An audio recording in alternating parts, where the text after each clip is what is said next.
Da-da-da. I screwed up. I screwed up. No, you've been screwing up all morning. No, we were talking. Yeah, no, you were talking. I was going, we're coming in. We're coming in. We're coming in.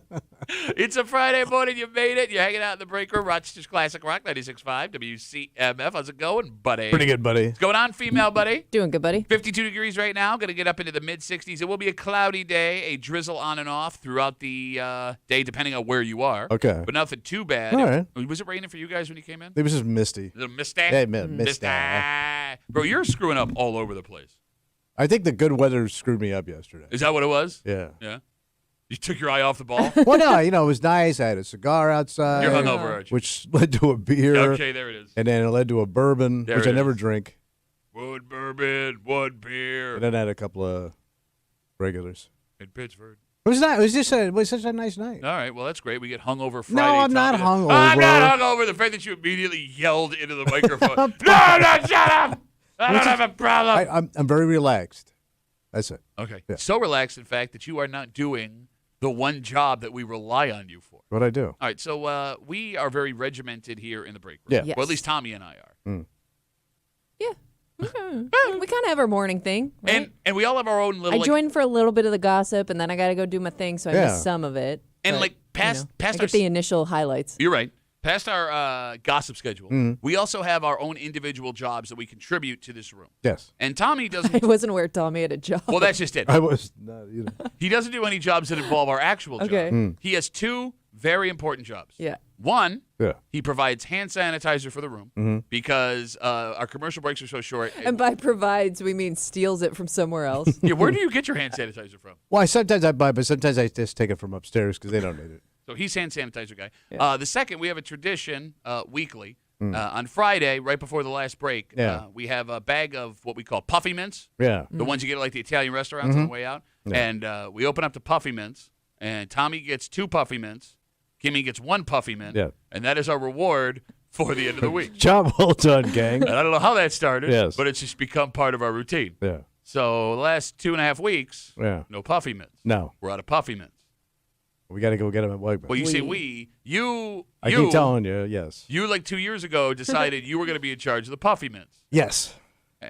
But we were loaded up for a while. We were. You brought like 5 Five bags. bags and we were loaded, but now we're tapped out. And you keep saying every week for the last month, oh, yeah, I got to get the Puffy I'm going Mints. today, and we got to get hand sanitizer because the stuff we're using, I just realized, is 2 years out of date. It's that COVID stuff. It's that old? Well, It's they 2 may have years old. refilled it. With what? Like, I think they have jugs of it upstairs, but that's probably old. That's Oh, also maybe. probably. Yeah. Look, we still have the case of Black Button. Remember when Black Button Distillery switched for a little while to make an exclusive? Oh, yeah. hand sanitizer? We got some of that. I got like 5 giant bottles back here, but that's got to be out of date. Oh, sure. But like, hand sanitizer It's not like expiration. you're eating it. Yeah, well, if it's not doing anything, what's Yeah. the point of using it? All that aside, you have 2 jobs that show up once every like 3 months, Yeah.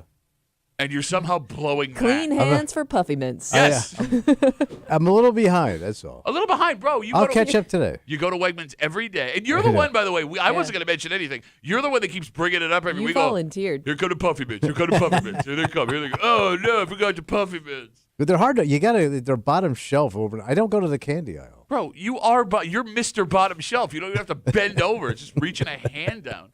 Every workplace has these outside of work jobs, right? Yeah. 252 WCMF, 252-9263. And by the way, we will get to everything that happened with the NFL draft in just a little while. There is a new member of the Buffalo Bills. They made their pick last night.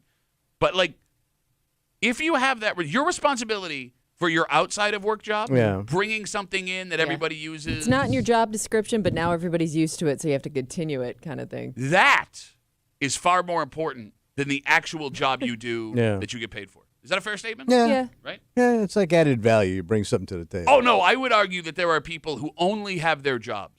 Oh, because of what they provide? Yeah, the outside provisions that they bring in. Would you disagree with me? No, I think Tommy is like our resident squirrel. He goes upstairs and gets stuff and brings it back down and store it. Like he used to do that with candy. Like he used to go upstairs, grab candy, come down like he bought it to give to everybody. Well, Kano used to leave all those Rolos on his desk.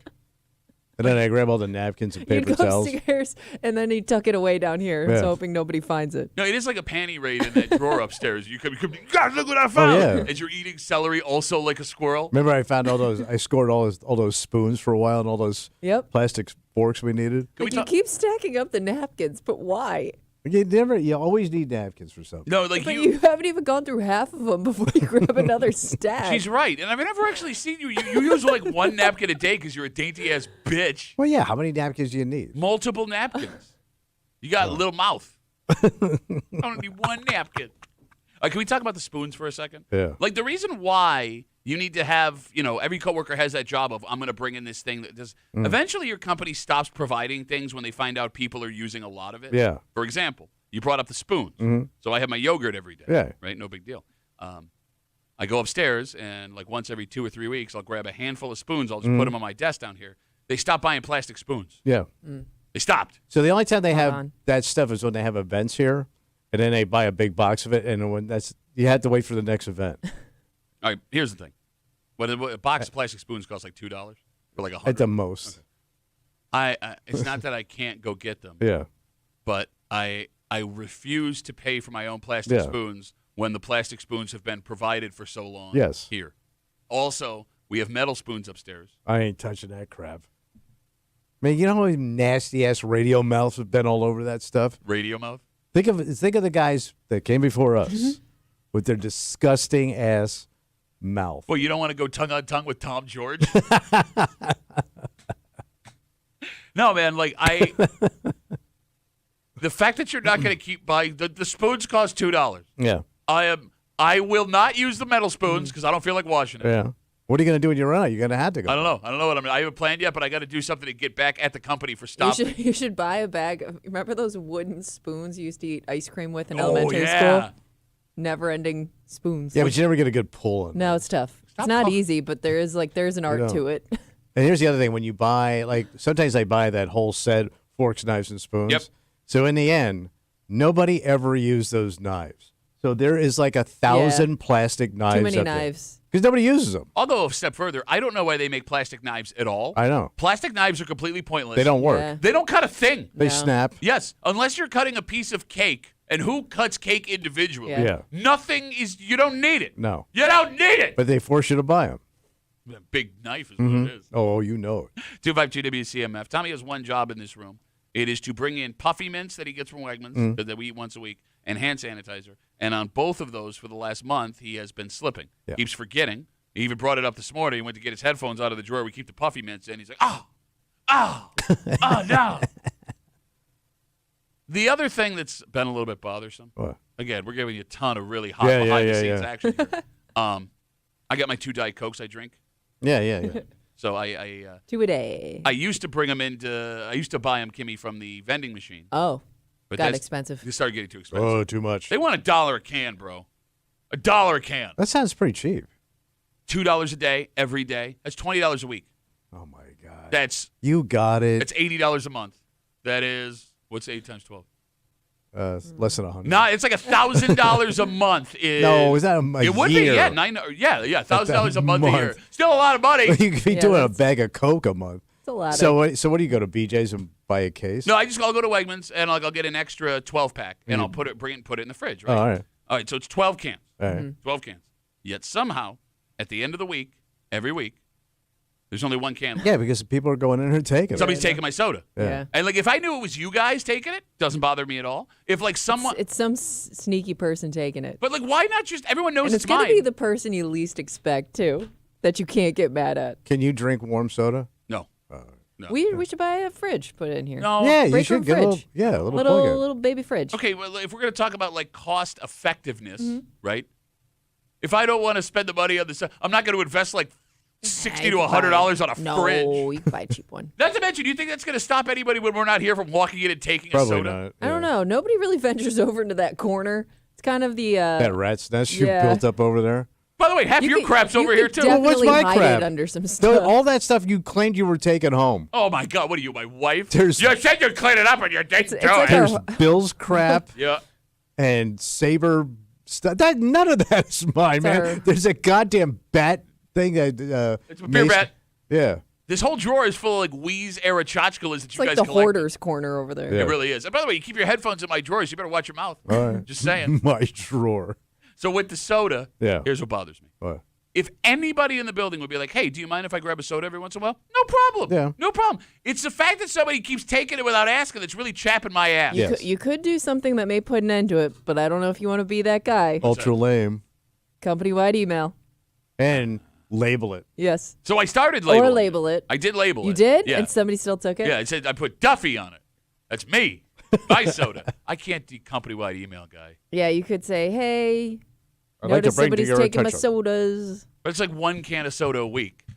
Like if somebody was taking the entire 12-pack, I Yeah. feel like that's enough They're money where you can go Taking company-wide email. just enough. And like you're talking all this crap. If people started taking the stuff that you steal that you don't pay for, you got mad because a couple of years ago, Sandy was parking in, quote, your parking spot in the parking garage. Yeah, because I have a routine when I pull in, nice and even. Uh-huh. You know? Yeah. And then all of a sudden, Sandy started showing up before me.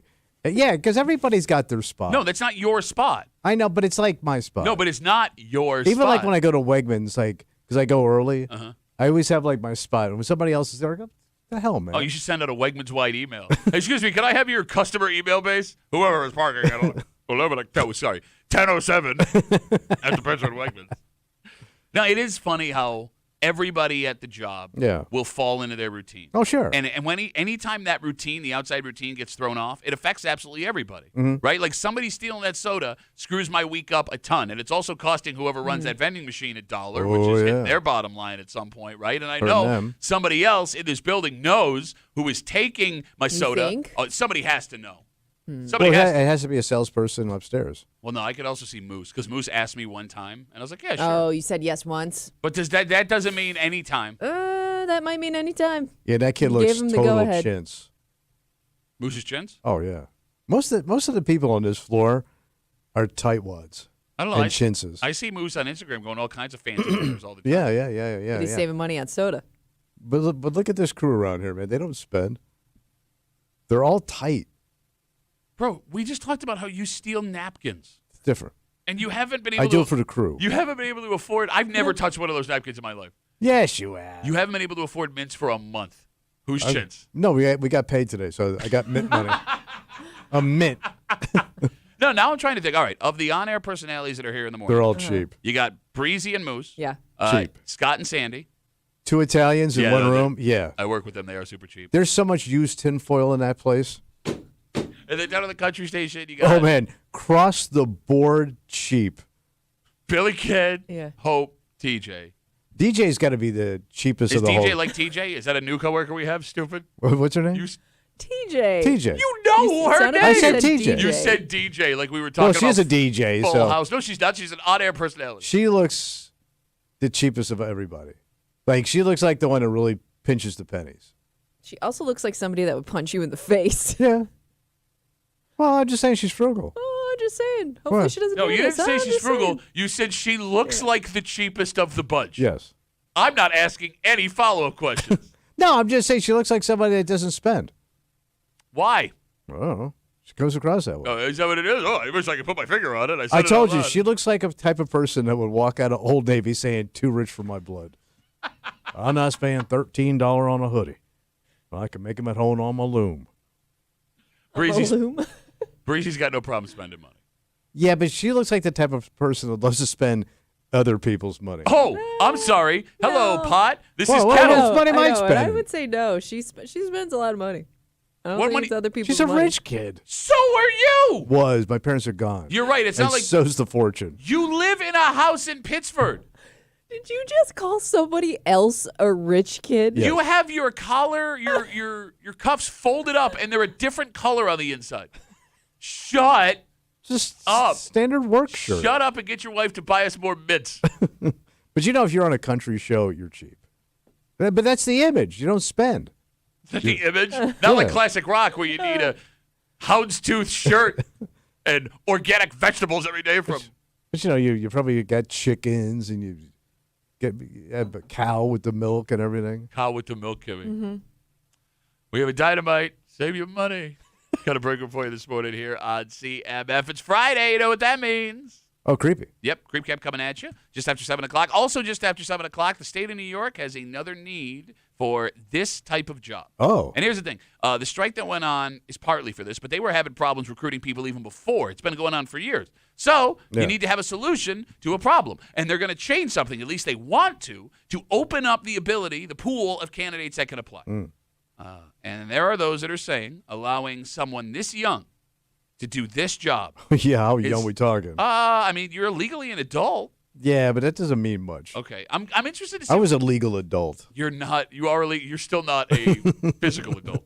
I'm interested to see where you come down on this. This sounds shady. Well, look, I don't know if shady is the word for it. I guess it comes down to the mental fortitude you would have to do this job, and when that would show up at some point in your life. Because look, man, if they make this change, there's a lot of kids that would be able to get a good job early, retire early, make probably more money at this job than you ever would at any other job at that age. I don't know. That sounds good. But it's what you'd have to do. We'll get into it just after 7 o'clock here in the break room on CMF, plus a whole bunch more. But first, Tommy, Green Bay, Wisconsin. Yeah, buddy. Center of the sports universe last night. Did you watch any of it? So I didn't understand the setup. What do you mean?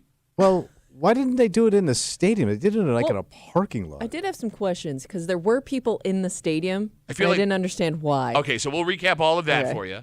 What people really want to know about crowd control. No, but like you have this historic football building. Yeah. Hey, let's do it outside. Well, I get why. You know what's really cool? The dumpster area and the service entrance. By the way, that was the name we almost went with for the show. The dumpster area. That'd be a cool name. The question yesterday we had in this room, will the Buffalo Bills move up? Will they move down? Will they even make a first-round pick? The Bills made a pick. I saw. We have a newest Buffalo Bill, and we will get to all of it next here in the break room on CMF.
All eyes on Green Bay, Wisconsin last night. And for Bills fans, there were a lot of questions. Yeah. Which position's going to be? Are they moving up? Are they moving down? Could they be moving an unhappy member of the franchise off their roster, period? Boy. Well, this morning, we have our answers. Okay. You're hanging out in the break room, Rochester's Classic Rock 96.5, WCMF, just after 6:45. Fast food, they've taken a hit the last couple of years. Oh, yeah. Fast food restaurants. And it's because, at least according to them, customers don't see the same value they used to. Sure. Right? Dollar menu used to exist, don't exist anymore. So, every fast food restaurant has gotten back into the value game. Okay. And folks got very excited when one specific fast food restaurant announced this value meal. That is, until they went out and got this value meal. Yeah. And we'll get to it just after 6:45 here in the break room on CMF. So a couple of big headlines from last night's NFL draft. What happened? Right? Everyone knew quarterback Cam Ward was going first overall to the Titans. The second pick, holy cow. What happened? The Browns had the pick. They traded out for a second-round pick and a first-round pick next year.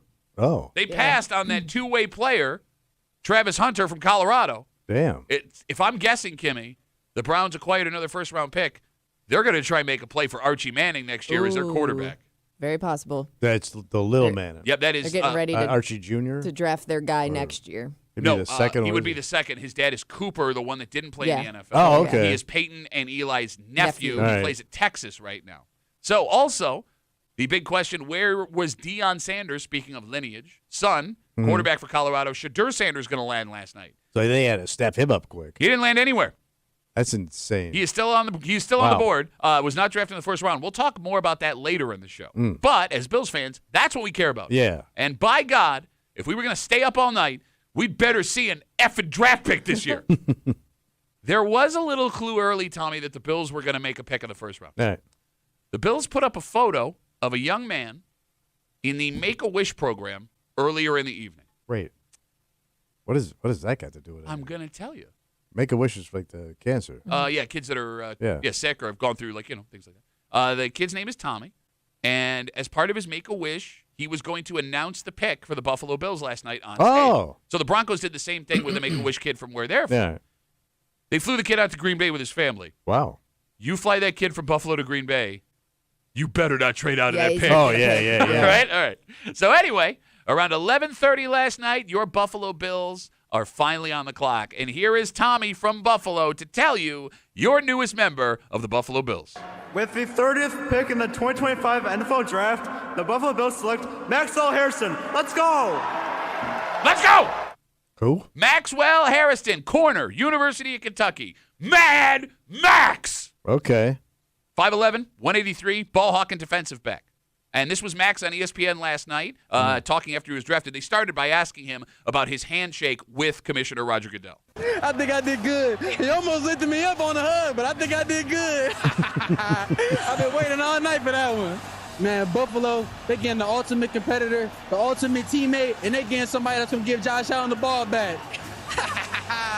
Let's get to work! Well, he's got a crappy attitude. You love the excitement. Oh, my Quick God. sidebar. The excitement is the best part about the Yeah. draft, Oh, yeah. right? Like, every kid that gets drafted is just like, ow, you just became an instant millionaire. Yeah, I get and it. I just can't imagine that feeling. Like, that has to be the single greatest moment of your life, even if you don't work out in the NFL, right? Like, that is like peak excitement about your future. 100%. Yeah. Oh, yeah. And now they do that whole thing where they, like, have them walk down that tunnel, Yeah, right? Like, yeah. it's all this They anticipation. did like the mirror thing where they're putting the hat on. Yeah. All right, Tommy. Yeah. Maxwell Harrison, corner, University of Kentucky. You want the good or the bad first? Oh, it's good. All right, the good. He is fast, son. Oh, yeah. Okay. He ran the fastest 40-yard dash at the Combine this year, 4.28, sub-3 40-yard dash. Wow. He also hit 24 miles per hour during his 40-yard dash. What's normal for a fast person? Not less. What? Well, like, what's a normal, like a track star? What would do, I don't know. I mean, well, like a sprinter? Do they go like 20 miles an hour? I don't know that answer. It was the fastest. He hit the highest peak That's speed. 24 miles an hour. He can run 24 miles an hour. God damn. Yeah. So if he was running through neighborhoods in Pittsburgh, he'd have to slow down or get it. Yeah. He goes and gets the ball. He is known for picking off passes. In 20 career games at Kentucky, he had 6 interceptions and 3 pick sixes, which is a Kentucky record, by the way. Yeah. Off the field, he is exactly what the Bills always looking for. Leader, team captain, big hype guy. Last night in the green room, Yeah. he was hyping up everybody that was drafted. Like he was like positioned near the front. Oh, really? Whoever was you walking sound out. like Yeah. like high-fiving You everybody go, on come their way on! through the tunnel. Hugs, jumping up and down with everybody. So Well- and you heard him. He seems like a great kid. So this is great. Yeah. Well, what's the down? Okay, well, the bad, he's coming off an injury. A bad? Like what? So he has a shoulder injury last season that limited him to 7 games, and last year he only had 1 interception because of that. And he did bounce back. He ran a 4.28 40-yard dash. We told you, right? Ran 24 miles an hour. But he's a defensive player Right. who doesn't like to tackle, What do you mean? or at least that's the book That's on what he him. got to work on, they Yes. say. He doesn't want to tackle anybody? He's a smaller guy, Oh. 183 pounds. Yeah, it's not that he doesn't want to. He just may not be the best at it. Maybe that's why he screwed up his shoulder. I believe the quote I heard last night was shies away from contact. At least did. In a contact game. Well, I mean, so there's 2 ways to look at this, All right. right?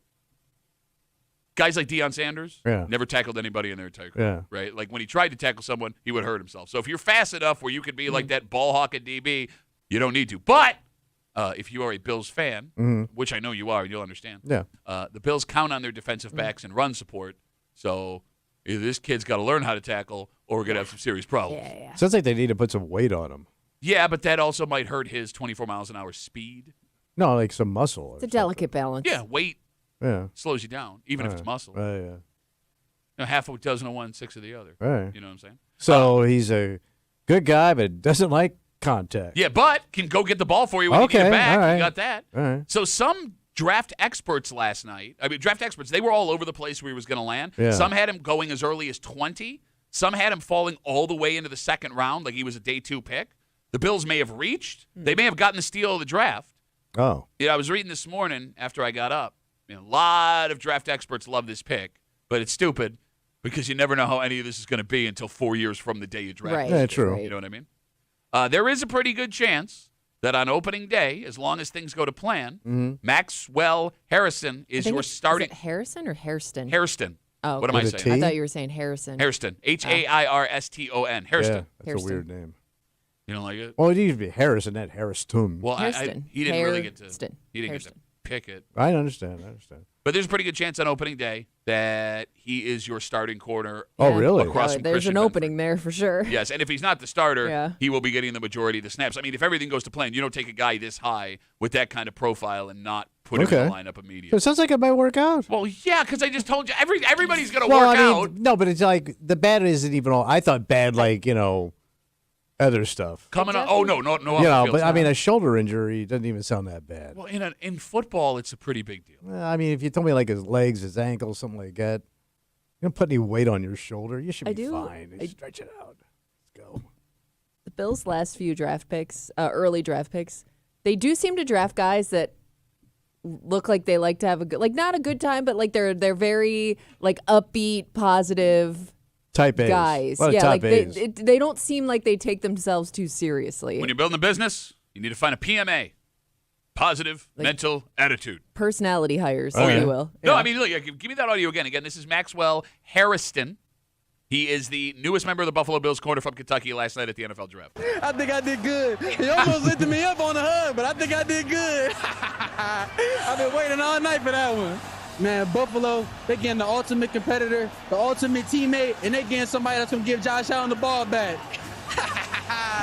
Let's get to work!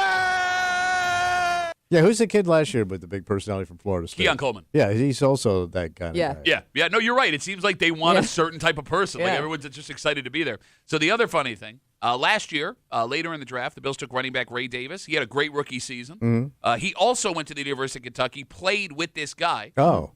Harrison in social media last night said, "Get a room ready. I'm moving in." Oh.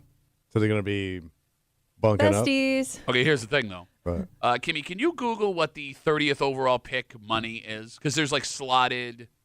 But they get paid, right? Oh yeah, they get paid well. Yeah. But like Ray Davis was drafted in the 5th round last year, so he's probably making $1 million, which is pretty good. Yeah. But this kid's probably going to be making like, what do we got? So the 30th overall pick is projected to receive a fully guaranteed 4-year rookie contract worth approximately $13.8 million. All right, so he's making over $3 million a year. Yeah. Yeah. If I'm Ray Davis, Yeah. right, and I'm making $1 million, Yeah. And you're And- coming in making that kind of money? I'm moving into your place. Yes. Yeah. You let me live with you. I'm guessing both of these guys are single. That I don't know. I mean, look, you can never tell with these guys Yeah. from like south was of the one basic guy. Dixon line. I know. I forgot who it was. But I mean, they ain't got like a family and Oh, kids. no, there was a guy No. last night that had a Yeah, family. No, I'm or saying he was Ray getting Davis. married.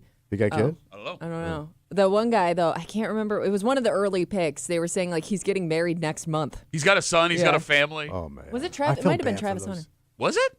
I think so. I feel so bad for those guys. Why? Man, you get all that money that young, and you're already tied down with a wife and goddamn kids. Yeah, there's no story we've ever seen of women ruining Never. careers of NFL players. But you know what I mean, man. Go have your fun with your money first and then settle down. Jim Kelly did it the right way. Okay, Did he? Yes. allow me to gesture to the last 30 years of Jim Kelly's life. Yeah. Okay, we all check out at some point. He hasn't checked out. But I'm saying, I know he's had a rough go of it, but he had his fun. Okay. He was a bachelor in his heyday. If I'm an NFL head coach, I want a married guy. With Of course you do, but I'm Less saying for the distraction. kids' sake, go have a little fun, Have all man. that Life's stuff- short. I have all that stuff locked up. You know what I mean? It's not the dumbest thing in the world. Wife, kid, all that money. Goodbye. I didn't see him with a woman last night. Good. He was at the draft. Yeah, it is I funny. don't know. One of my favorite things about watching. Sometimes I can't tell if that's a sister or a family member. You bring up a good point. I am at the age now where I can't tell who's a mom and who's Yeah, a I girlfriend. know. Yeah. You know what I mean? But like, it is funny. One of my favorite things of the draft now, other than the suits, because oh my god, they're great. Yeah. They'll go back to the green room or to like the house when they Yeah. get drafted, and I love to see the pecking order of who gets the hugs first. Yeah. Because the kid's on the phone, hangs up the phone. Okay. Usually it goes like mom, Yeah. dad, Whoever he's sitting next to. Grandma. aunt or uncle, Yeah. grandma, then the girlfriend, then like siblings and cousins. Every now Yeah. and then too, you'll see just somebody jump in, and Those I'm are like, busted friends. and I want to be like, somebody's so pissed right now that guy just stole the Oh, sure. moment. It's always a rogue family member or friend. Well, I forget a couple years ago who it was, but the kid's girlfriend tried to get on camera, and the mother physically pushed her out of the shot. Stiff Not under. now. Yeah. And she was drafted in the 5th round. All right. So your Buffalo Bills are back on the clock tonight. Day 2 is round 2 and 3. It kicks off at 7 o'clock. Yeah, I'm out. Bro, these are still day Man, 1. how do you after the opening round? I'm out. Oh, in the 2nd and 3rd round, you could still be picking starters for this coming Yeah, season. but all the excitement's done. No, like no, although like that opening and the kid coming out and They all know Oh, this- some you of know those guys are still there. You know what the excitement is now is seeing all the guys that they projected to go top 10 that are still waiting to be drafted. so it'd be Deion Sanders kid. Yeah, Shadur Sanders is the A number So one. he'd be the Yeah. big star tonight. Yeah, it's just a matter of when somebody's going to pick him or who's Yeah. going to go get him. Again, Did Goodell come out on a bicycle last night? A bunch of guys did. They Oh, had a okay. bunch of the old Green Bay Packers Oh, coming all out. right. do you know why? No. So there's a tradition in Green Bay during training camp. They have to have a long walk from the locker room to the field. Yeah. So for decades, kids show up on their bicycles and they stand there, and Green Bay Packers players walk up every day and pick one kid, and the kid walks along them while they ride the kid's bicycle to the field. Oh, that's kind of cute. It's like a fun little tradition. Well, a 400-pound guy ruins your bicycle. Hey, you need a new chain, kid. Yeah, you got to pick a sturdy one. So tonight, the Bills do not have a 3rd-round pick, but they have 2 second-round picks. So the Bills will be Oh, picking come on. 24th and 30th in the 2nd round Get my popcorn going. this evening. I'm going to be all over. Of course, you love this stuff. And you got NBA playoffs and NHL playoffs and Okay. baseball. I mean, it's a good sports night tonight. Load it up. Soak it in. And maybe you want something to eat. Oh, yeah, you got to eat. Oh, yeah, okay. What do you got? Well, I don't know, it's Friday night. You don't want to cook, right? No. Let's go out and get some fast food. Nice. The value of fast food, Thomas, is not what it used to be. Mm-hmm. And companies understand that. They realize that their numbers, profits are going down because Yeah. folks, they don't want to spend as much. Yeah. So every major fast food restaurant has brought back some kind of massive value menu. Nice. And when Mm-hmm. customers at this fast food restaurant heard this value meal was going to be available, they got very excited until they went out and bought it. But we'll get into it next here in the break room. Let's see you,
We once lived in a proper country. Yeah. In America, every fast food menu had a dollar menu on it. You got value for your dollar. Bro, Tommy, those value meals actually gave you value. America, where you didn't have to take out a second mortgage to get a pizza delivered. So what's going on now? Well, Tommy, these restaurants have seen we want our value back, and they decided to give it to us. But one place, in an effort doing just that, has really made some people upset. You hanging out in the break room, Rochester's Classic Rock 96.5, WCMF, just after 7 o'clock. It's Friday. You know what that means? I think we're going to get a little creepy. All the disgusting stuff Tommy said all week long, the creep cap. And this is a great job. Okay. And I would argue you're not going to find a better paying, more secure job at this age than anywhere else. Let's go. Well, there is some controversy. Because as of right now, you are not allowed to work this job at this age. But there is a massive shortage in the state of New York of these. All right. What is an age? What is maturity? How old do you have to be? Well, if you pass the test or whatever you got to do. It's more about mental fortitude, and you'll understand when we tell you what job we're describing. Right. It's just after 7 o'clock here in the break room on CMF. Fast food restaurants, Thomas, have seen a dip in business the last few years. Oh, yeah. And folks don't have the disposable income we used to. Combine that with higher food prices, you got a disaster, Tommy. Yeah, that's what they do. Well, they made an effort to go backwards. Giving customers value that we became accustomed to back in the day.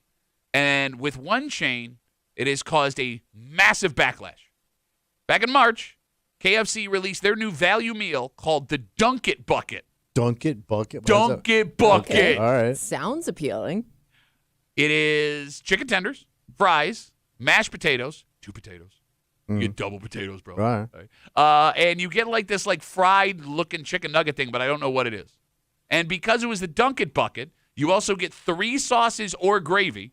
For your Dunkins? To dunk your ass off. All right. Okay. That sounds like a pretty good meal. Right? All of that for only $7. All right. Hell of a deal, right? Yeah. Well, KFC fans ran out to get the Dunk It Bucket And became furious. why? The Dunk It Bucket only contains 2 small chicken tenders. So it's pretty puny? Yeah. And So that's you're gonna, Wait, one 2 each. tenders? Yeah. that's all the chicken you get. Oh. What do you? That's not enough to dunk. Yeah. Look, yeah. So I'm guessing they short you on everything then. Like Yeah. everything's probably shrunk down. Is it like a mini versions? So I haven't seen it in person. Like the fries and everything else is smaller. Well, yeah, that I don't know. I haven't seen it in person, but people, I mean, they're taking a beating from food reviewers on social media. Oh, I could see it. The internal customer feedback is brutal. And like the way they do it, they have those like set designers that Yeah. design food. They disguise very well how little food you get when sure. you look at They- like the they know what official they're doing. advertisement. But several people have pointed out online that you can go get an entire Costco rotisserie chicken for a full $2 less Oh, yeah. than this meal at KFC. So, Tommy, the value in this item isn't really value at all. No. I want to ask this question. Go ahead. And the phone number's 252-WCMF, 252-9263. I'm going to start with Kimmy. Okay. 'cause I'll sit here quietly. She's going to give you a good base. All right. Kimmy, how much money should it cost to fill you up at a fast food place? You talking about How much money to fill should Kimmy? it cost? Yeah, the average person. Any fast food place. Yeah. When I walk in this fast food place to get full, I am going to spend what? I mean, I would think you should be full at $20. Oh, obviously $20. I'm talking about in a perfect world based on how we grew up, what you expect. Oh, okay. Because Like I was getting gonna out say for like lunch. like one like value meal now is like 12. It you is know what I mean? insane. God, we sound like such old people. I Costs know. $12 for a Big Mac. They don't even I large mean, size it for you. I would hope you could do it for under 15, but I don't think you can anymore. All right. Based on the way we all knew fast food, Yeah, you could do it for $5. $7. $7 is the answer. You should be able to get full at a fast food restaurant on $7. Okay. Right? Am I wrong? I mean, that's because you said 5, and that's the first number that popped in my head was 5. Yeah. Okay, but why It used to 5? be. Because that's what it used to be. Yeah. I mean, we grew up, Kimmy. Yeah, like as a high Spoiled. school kid, that was like your go-to after school because you weren't breaking the bank to get a couple things off the dollar menu. Like, you but I don't don't know where that place would be now for kids other than maybe getting a slice of pizza or something. You don't realize how cheap food used to goddamn be, especially fast food. Yeah. I mean, they say that you don't know that you're in the good old days until they're gone. Right? Yeah. And Kimmy and I, we grew up in those. You grew up in the heyday Prime. of prime time of all those fast food chains. Yeah. Yep. Golden age, man. I mean, Kimmy, you're right. The reality is now you have to spend. The golden age of the value menu. Yeah. Yeah. You have to spend $15 to $20 to get full now. Yeah, I think so. And when Like that's like one meal, so you get a meal, a side, and a drink, plus maybe a side or two. Yep. So like maybe a small fry, maybe a small mashed potato, wherever you are. I do like the idea of double potato. I could get down on more fast food restaurants. Give me a value meal with double potato. Yeah, but you shouldn't eat 2 types of potatoes in one meal. I love how you say that like the rest of the meal is going to be good for you. No, Yeah. but like You know what you shouldn't You've have? already committed. break it up. You know what they didn't have in that thing What's that? that I always loved with KFC was their cornbread. Oh. There's no cornbread in that thing. No cornbread. It's a value. You can't have everything. It's value. That is weird, though. See, You I think would- you include a little bit of it. I would ditch one of the Mashed potatoes No, for a cornbread. no. That shut cornbread up. is so good. It Bro, is good. KFC cornbread. It is good. Love No, it. he's not lying. I love it, and No. it's always nice and warm. And they give you that little pad of butter. That's delicious. Wow, look at you. When's the last time you had it? Cornbread? Yeah. Oh God, 30 years ago. Bitch. It's been 30 long years since I had a slice of cornbread. Sounds like we're doing the voiceover for Shawshank Well, what- Redemption. You can't get good cornbread anywhere. Shut up. Well, you can't. Think Bro. about it. Where would you go to get good I can cornbread? give you How 10 many places places- with great cornbread. Well, Yeah. yeah, I know where you Any go. And I don't want to barbecue get spot? shot. Oh, my God. What, you Right mean the down places street, with the... Dinosaur, they got good cornbread. Thank you, stupid. Dinosaur. Yeah, like any barbecue. I'm not going all the way over there with no goddamn parking. You can literally walk from here. Amerks playoff game. I'm going to wait in line for your It is the cornbread. playoff game tonight. Tonight, I kick it know. off against the Syracuse Crunch. I saw the big billboard.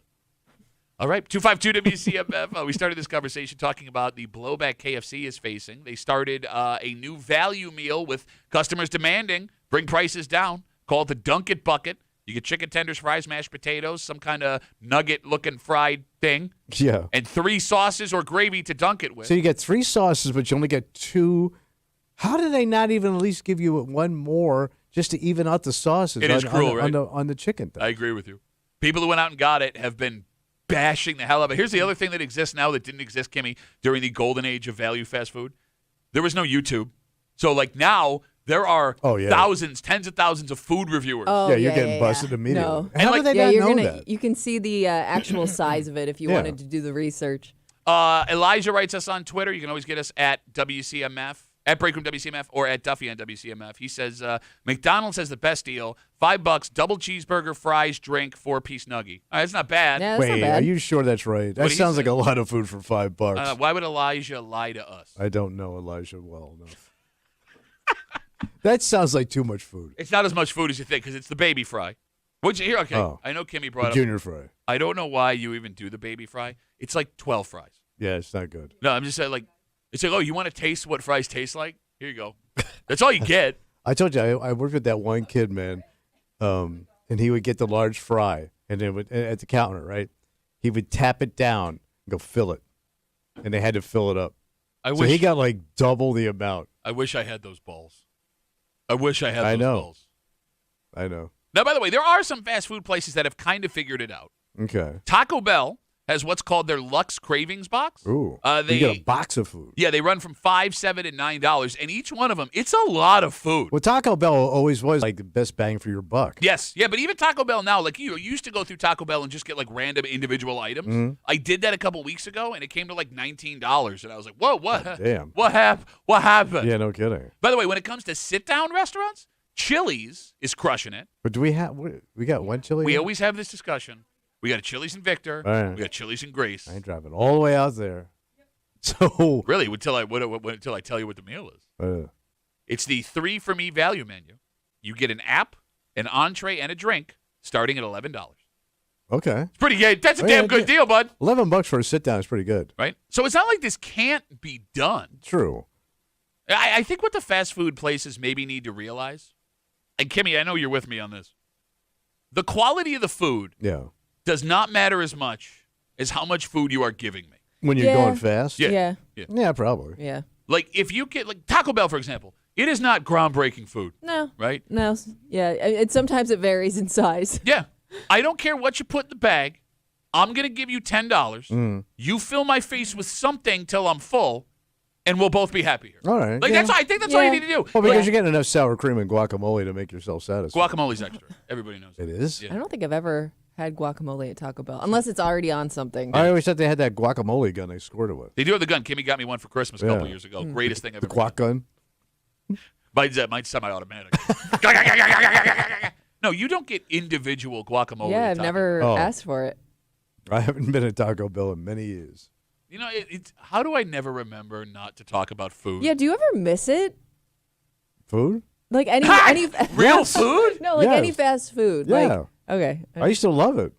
That's why I got to be 185 pounds at 5'5". Wow, 185 pounds. Watch out. 5'5", that's You're a almost fatty. the size of a Saint Bernard. Bro, I had a 42-inch waist on a little squatty Italian body. It just Did you really? Yeah. Well, think about it. Where are you putting it? Yeah. Well, It's your just chest. going here. It just is amazing that you haven't caved in years, like one time. I mean, when I say I drink. No, he can't. I live like, I have 2 hot dogs a year with no condiments. It's amazing. It's I found impressive. if I could treat myself to cocktails, I could give up the other stuff. Okay. And I drink an enormous amount of coffee. So I do bad things just differently. Okay. Well, Less calories. whatever takes you, less calories. You just I mean, we're all going to find a way to kill ourselves in the end. No matter what you do. You just need it. No, you're right. I agree with you. You want to get high, have a nice day. Nice. You don't get to have the grilled hot dog. We'll end it on that. right. Words of wisdom from Tommy Muley. It's Friday. You know what that means. Oh, it's creepy time, buddy. Yep, all the disgusting things Tommy said all week long. The creep kept coming at you. And here's the thing, man. What? If this happens, it's a great opportunity financially and career-wise for kids that are young. Yeah, this sounds like a great idea. The young thing is bothering me. Well, okay, it's 18. I'll tell you right up Oh, front. 18's not that young. Grown-ass person. Okay, so it's not that young. All right, that's an adult. There are people arguing this is a terrible idea, that 18 is far too young to take over this job, which the state says they are hurting to fill spots. Wait a minute, Definitely you're a tough 18, you can go in the military and they give you a tank. That's an argument people that want this to happen are making. So Yeah. here's the thing. Right now in New York, you have to be 21 to even apply for this job. Yeah. But if the governor has what she wants, Mm-hmm. that's going to change soon. The question is it a good idea? Oh. We'll tell you what the job is as Kimmy knocks over all of her microphone. Next, here in the break room. WCMF.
On one hand, these people, by letter of the law, are adults. All right. And we let them make all kinds of decisions for their future that will affect their well-being, physical health. Yeah, sure. But on the other hand, this job has had a minimum age for a reason, and probably a good reason, because it's a tough and scary job, Tommy, not just physically, but mentally as well. So, are you okay with the state of New York deciding to hire 18-year-olds to do this? Ooh. You're hanging out in the break room, Rochester's Classic Rock 96.5. WCMF will tell you what that is in just a second, but it is Friday. Oh, it's time to get down to business. Creepy business. The only business Tommy knows. Business is creepy and business is good. All the disgusting things Tommy said all week long, it is the creep cap, and it happens now. Let's see CMF. Tommy said it, and we all regret it. It's the creep cap on WCMF. You don't think young Tommy Muley could get some ass? No. You know, I don't I like got ass. I don't like to speak in absolutes. And by the on this way, show. I was a big ass man. You know that. Even nicknamed some of my former girlfriends with ass connotations. You know I had some ass, bro. You smelled my house. There was always a whiff of lady ass in that house. Betty Tuna. That's your mom. No, I'm not saying she didn't touch herself. The point I'm making is I had that vacuum with all those attachments. that's your mom, bro. That's your mom. And why would sucking get there? Yeah. Stop. That's an older, wiser penis. After Please Say he took it out on Main Street. One of the worst Bob Seger songs of all time. Took it out on Main Street. Wow, wow, wow, wow. It's way different because, like, when you're hanging outside, the other one is, like, driving into your mouth. By hanging outside, you're not doing it right, bud. What are you, sucking it in? What are you, pulling lips in? Like a Floby down there? Wait, you don't. I'm sucking it in like you are. Depends what game you playing, son. What game was that? I was playing the game with your mama. We almost got out with no mom jokes. I know. And I was a monster dunker. I don't even know enough basketball He's back terms in, to make that baby! work. Seriously, there were 15 different slang terms he could have used. He's going to slam it again. They call him the Windex man. He just knows slam dunk. Yep. Why would you be cleaning the glass with a dunk? Well, the glass is your mother's thing. It's a big hoop. It's so good to be a creep. There it is. Basketball and creep. Yes. The creep cap on CMF. Tommy, Yeah, buddy. the state of New York needs corrections officers. Oh. And they have come up with an idea to recruit a whole bunch more. So right now, Yeah. you have to be 21 years of age in the state of New York to apply to be, as they call it, a CO. And Governor Hochul is pushing to lower that age Yeah. to 18. So some of this is coming from the issues revolving around the strikes and firings that we Yeah. saw a couple of weeks ago. But even before the strike, part of the reason the corrections officers went on the strike was because there were staffing problems. All right. So this was an issue even before that happened. And at the moment, you ready for this? Yeah. Statewide, there are about 5,000 open corrections jobs In this state? in the state of New York. 5,000. Who's watching everybody? According to a story on 13 WM. Uh-oh. You guys just settle down, watch yourselves. Self-report. So the idea from the state government is this. You allow the state to hire 18 to 20-year-olds to do these jobs. You put them in jobs that limit interaction with inmates. All right. You don't allow them to carry a gun, and boom, big fix to a big problem. All right. I mean, that sounds like a good deal. And I'm guessing if I put 20 years in, I probably get my full pension, correct? It's 20 or 25, I believe, but 252-WCMF, 252-9263. I know what the cop rules are. I don't know what All right. the So CO let's say rules are. 25. You're still not even 55. You're 45. No, I'm saying let's say you got to go 25 years. Yeah, you would be 45. No. 18. Oh. Yes.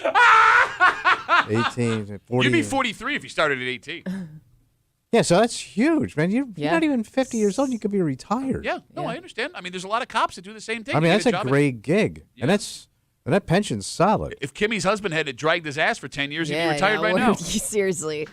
And plus, you get full medical, right? Yeah, I believe so. I mean, that's what you got to sell people on. Full, yeah, because nothing gets an 18-year-old going like full medical. Hey, man, you want to go party? Nah, I can't. I'm looking for full Yes, medical. that's the thing, one of those One of my things- favorite Kubrick movies, by the way. Full Medical Jacket.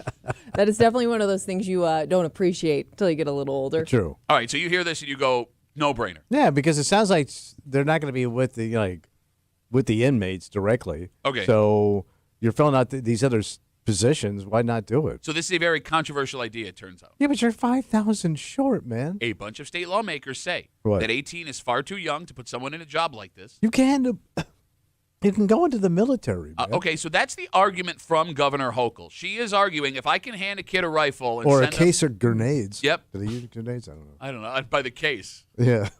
Throw that case of grenades, son. It's Well, too I would- heavy. Boom! I would buy in bulk, at BJ's. Look, these lawmakers are arguing they're far Yeah. too young and that hiring a kid at 18, 19, 20 would not only have a negative effect on the prisons, it would really mess up these kids, the things they have to deal with on a daily basis. And But it let's- sounds like they're not dealing directly with that side of the prison system, so that's the idea. right? But I guess if you need people to work certain jobs, I mean, I don't know if they're going to be really that limited in what they can do.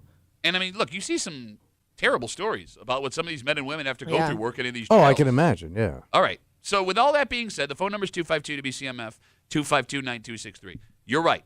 Kimmy, can you Google what a starting salary for a corrections officer is in the state of New York? Because I would argue there is no job with just a high school education, because you do have to pass the civil service, I think the civil service test, whatever. There is no job with just a high school education you would be able to get that would pay you what this job is going to pay. I can imagine. At right. 18 years old, especially. Yeah. So quick Google search says it's like just over $50,000. That's that's an average American salary right out of high school. Yeah, and you're getting it right out of the gate. Yeah, and you're working for, like you said, Kimmy, can you also Google how long till retirement? How long I got to put in? Hey, do you have to bring your own food? Or do you get to eat what they cook in the? That's your question. Of all of the things, Well, I like to keep the cost down because I don't have to buy I don't have to buy clothes because I get a uniform, and if I can eat there every day, I don't have to bring in food. That's it. Think about how much money you spend on lunch. If I could eat with the I don't think you sit down and eat with the. No, inmates. but is there like an area? There's a break room where do I get the prison food? I don't think you want the prison food. Prison food ain't that bad, bro. Have you ever talked to anyone that's been to prison? Yeah, everybody eats pretty good. I don't think it's as bad as you think. Oh, You think it ain't like Shawshank Redemption, man? actually, Shawshank Redemption didn't look too bad. I could tell you, have a That pot was of slop. a pot of mystery stew. I don't mind mystery stew. It's like the loaf that you get. And by the way, how were you turning your nose up? You said your mother was a horrible cook. Yeah, but she didn't. She applied to cook at a prison and they turned her down. So I don't know. Kimmy, you were saying. I'm sorry. 25 years. All right, so 25 on and you can retire. Yeah, that's a hell of a deal. All right, phone number is 252-WCMF, 252-9263. I know we have a lot of folks that work as or have worked as CEOs that listen to the show for some reason. Probably because us talking reminds them of being inside. But do you believe that an 18 to 20-year-old would have the mental fortitude to work inside this prison? Because even if you are not working directly on a regular basis with these prisoners, I mean, look, prison is not fun. No, but there's levels. That's like the goal of it. But there's also levels of prison. Okay. You know, there's like, you've got your lower levels and you got like your supermax.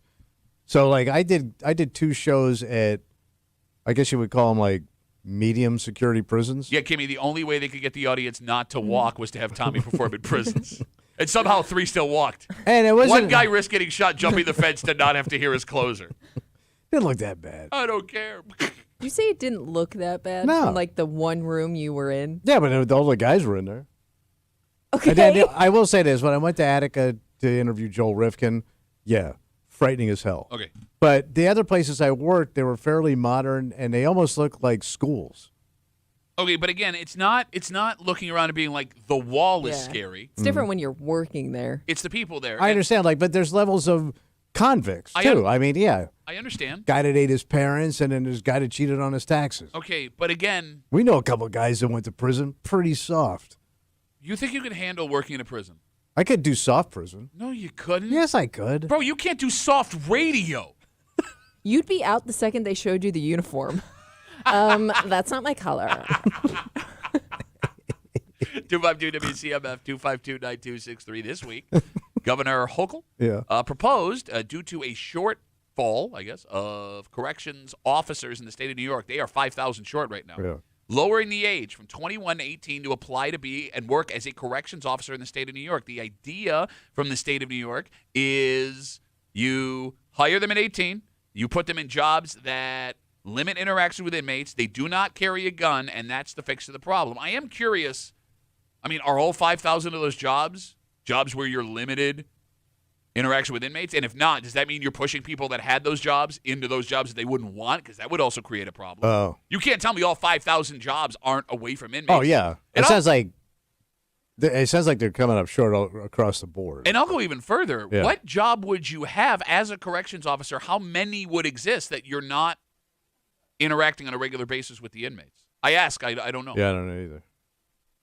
Several lawmakers argue that 18 is too young. Right now, the age to apply is 21, and they want to keep it that way. But, I mean, you do need a solution to the shortfall. I am starting to be – I like this idea, but I am getting a little concerned. This is the direction we're going in because Florida wants to loosen up the labor laws for kids. Yeah. To, like, work night jobs in, like, meat factories. At, like, 14. Yeah, and then now we're, like, lowering this. Are we going to see the eventually baby pilots? Pilot baby. Officer baby. Officer Pilot Baby. He's a cop and a pilot, and he's a baby. I'd watch that show on CBS. Yeah, it'd be very ugly. I mean, look, the argument that you made and that the governor made that, you can join the military at 18. Yeah, you can. Okay, but here's the thing, man.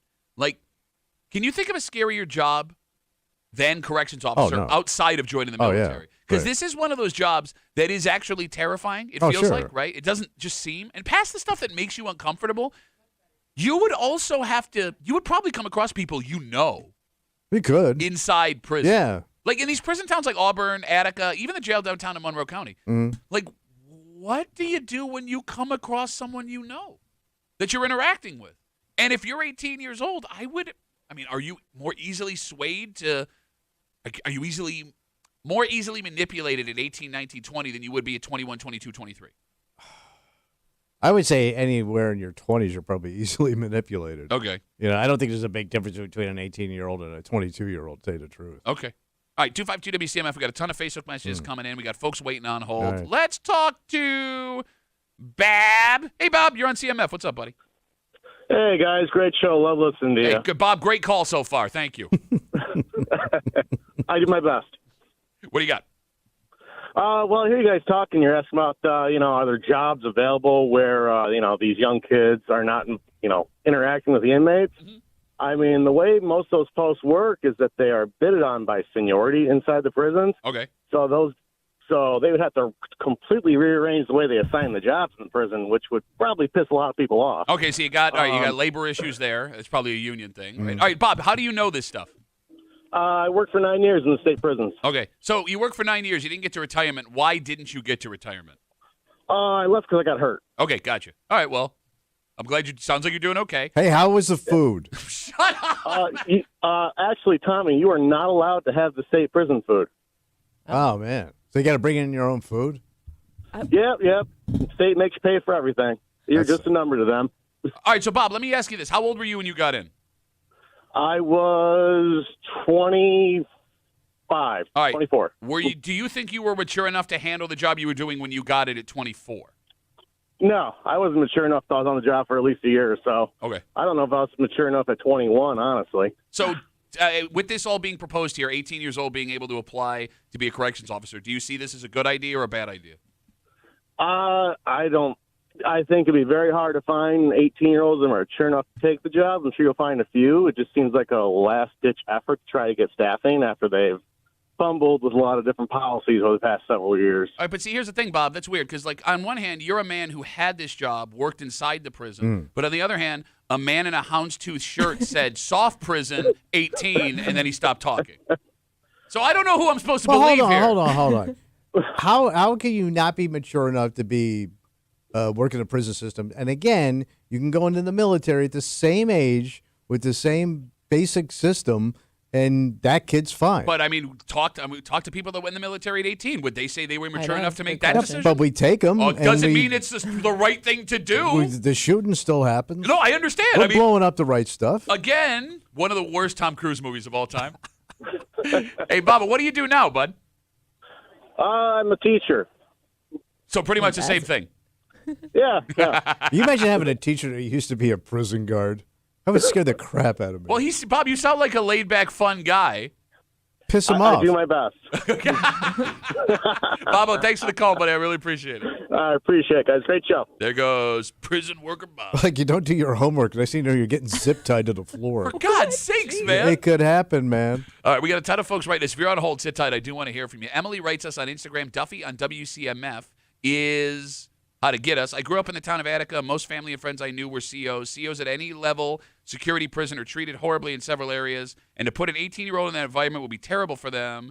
Hochul created this problem with the way she treated the CEOs to bring up safety issues on the job. She needs a different solution. But here's the thing. Look, I get it. Yeah. That the whole strike thing exacerbated what happened. Yeah. There's been a shortage for like 6, Many 7 years, years. yeah. I mean, I think it's always been tough to fill those roles, right? but it's a terrifying Yeah. job. Like, Yeah. there are a handful of jobs you could not pay me enough to do. This is one of them. Yeah.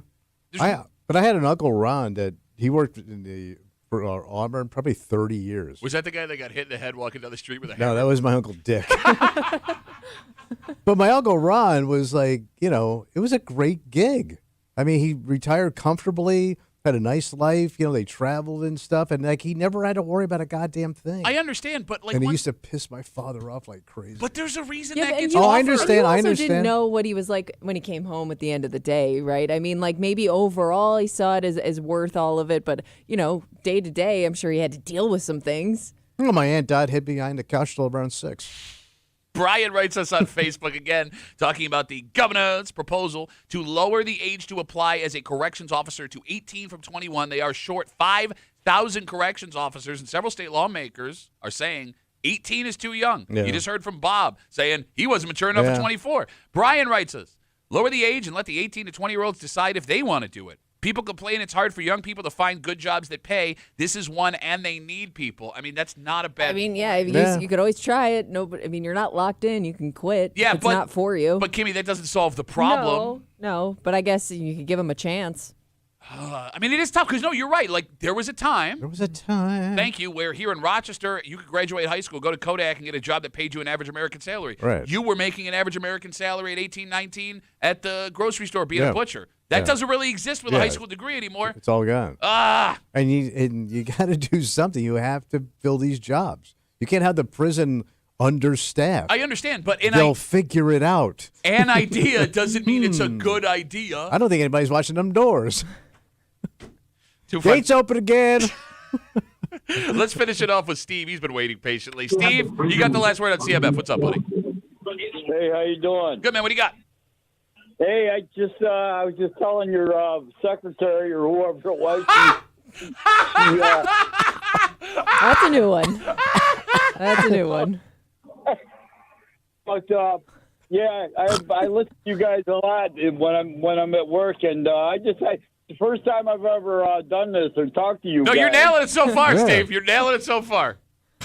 But I think what you guys are talking about is kind of a good thing in a way. But yeah, well, to be honest with you, I'm 67 years old, still work a full-time job, and I've done a lot of traveling in my time, and I've paid my dues in a lot of ways during some wild times growing up, hitchhiking days and stuff. Okay. And I know a lot of people. It's because I talk to a lot of correctional officers, Okay. and and I've been in a few places, and I'll tell you what, it's you got to know how to take care of yourself. So is your argument then 18 would be too young to allow them to take these jobs, Steve? Yeah, I think so. Okay. I mean, I think like you said. I mean, let it be a choice for them if they do want it. You know, Bob, hold on. No, Let this me is run this Steve. by my Steve. secretary real quick. Hey, Steve. Okay, so Steve, we got you as a no. Thank you for the call, buddy. Have a good rest of the day. Sounds like he got locked up a lot around this country of ours. Wild times. They're driving around. Yeah, met a lot of guys, man. Hitchhiking. He spoke a country song. Yes, he is. Yeah, he did. I had some wild times. Been locked up once or twice. I talked to their secretary. Man, she was nice. All right. Let's take a break. Okay. Well, look, there are things you could do that could lead you to being behind bars, maybe being guarded by an 18-year-old, depending on what happens. Yeah. There is a man from just west of us who was arrested. Oh. And look, there's no argument here. You shouldn't do this. This Okay. might be the stupidest move you can make. It was an unforced error, All right. right? But what you think he's in trouble for is not what he's actually in trouble for. And it seems that you may be legally allowed to do this Well, drunk. But, oh, really? He got popped for something else. Okay. I'll explain the whole story. Wow. And we'll get into it next here in the break room. Let's see about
That's not how you do it. No, I'm scatting. It's really good. It's hard. Check it out. Why don't you scat?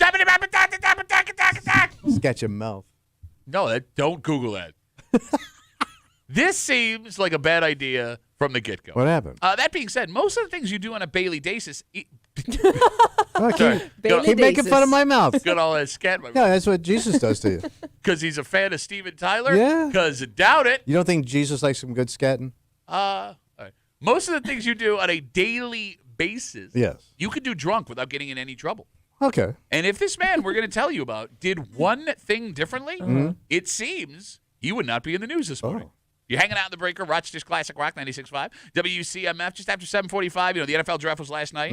We told you all about Buffalo's new defensive back out of Kentucky. We'll recap that in just a second. But the big dramatic story is the man who is still available to be drafted when the draft kicks off again at 7 o'clock last night. And I'm telling you, man, the NFL has done a brilliant job of making the draft must-see TV. Yeah. But because we're all monsters, the most interesting part is when it all goes wrong, like it did last night. Oh. And we'll get into it just after 7:45 here in the break room on CMF. Police have arrested a 38-year-old man from Batavia after an incident involving a town justice. Wait, with the town justice? Yes. So this 38-year-old man had Yeah. a scheduled meeting with the town justice, and we don't know what the... So he had to go to court. Yeah, but it said meeting. It did not say go to court. All right.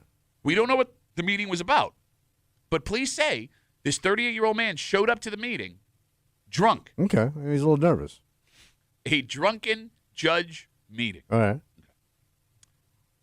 So he was arrested. Mm-hmm. But he wasn't arrested for being drunk at the meeting. What was he arrested for? Well, it turns out he drove himself to the meeting. Oh, all right. He was arrested, charged with DWAI. He has a court date coming up for the charges. Yeah. And what is lost in this weird-ass story is the only charges he's facing are for allegedly driving drunk. Oh. It does not seem, at least based on the charges, he is facing any issues for actually having a meeting while intoxicated with the judge. So what is, because you get arrested for public intoxication. Yes. Would that fall underneath that? Is this that in public? Well, yeah. I mean, it's a public. I mean, depending where, let's say you went to the courthouse to have this meeting somewhere inside the courthouse or a public building. Sure. I mean, that sounds like it to me. But let's talk about a public intoxication. The phone number is 252-WCMF, 252-9263, because it seems, and you never think about this, and we're not encouraging it, Yeah. but there are, like, almost everything you do on a daily basis you could do without getting in trouble while being drunk. Okay. The one outlier, obviously, driving. Yeah. Like in this scenario that we're painting here, you would be getting a ride everywhere. Yeah. But, like, when it comes to public intoxication charges, it's not like they're just randomly walking up to people and breathalyzing No. them. Yeah. So you had to be visibly drunk. Or Yeah. make an ass out of you. Yeah. well, it's causing just some something. Yeah. sort of That's what I scene. mean. Yeah, being very obvious about it. Exactly. So Yeah. if you were hammered but were able to hold yourself together, Yeah. Who would know that? Really? well, I mean, there are things you would see. You're just not being a nuisance. Okay. Right? Because I always Yeah. looked at, and maybe I'm wrong, 252-WCMF, I always looked at the folks that get arrested for public intoxication. They are being a nuisance. Yeah. They're Right. making a scene, something. You're correct. Okay. Let me ask you this.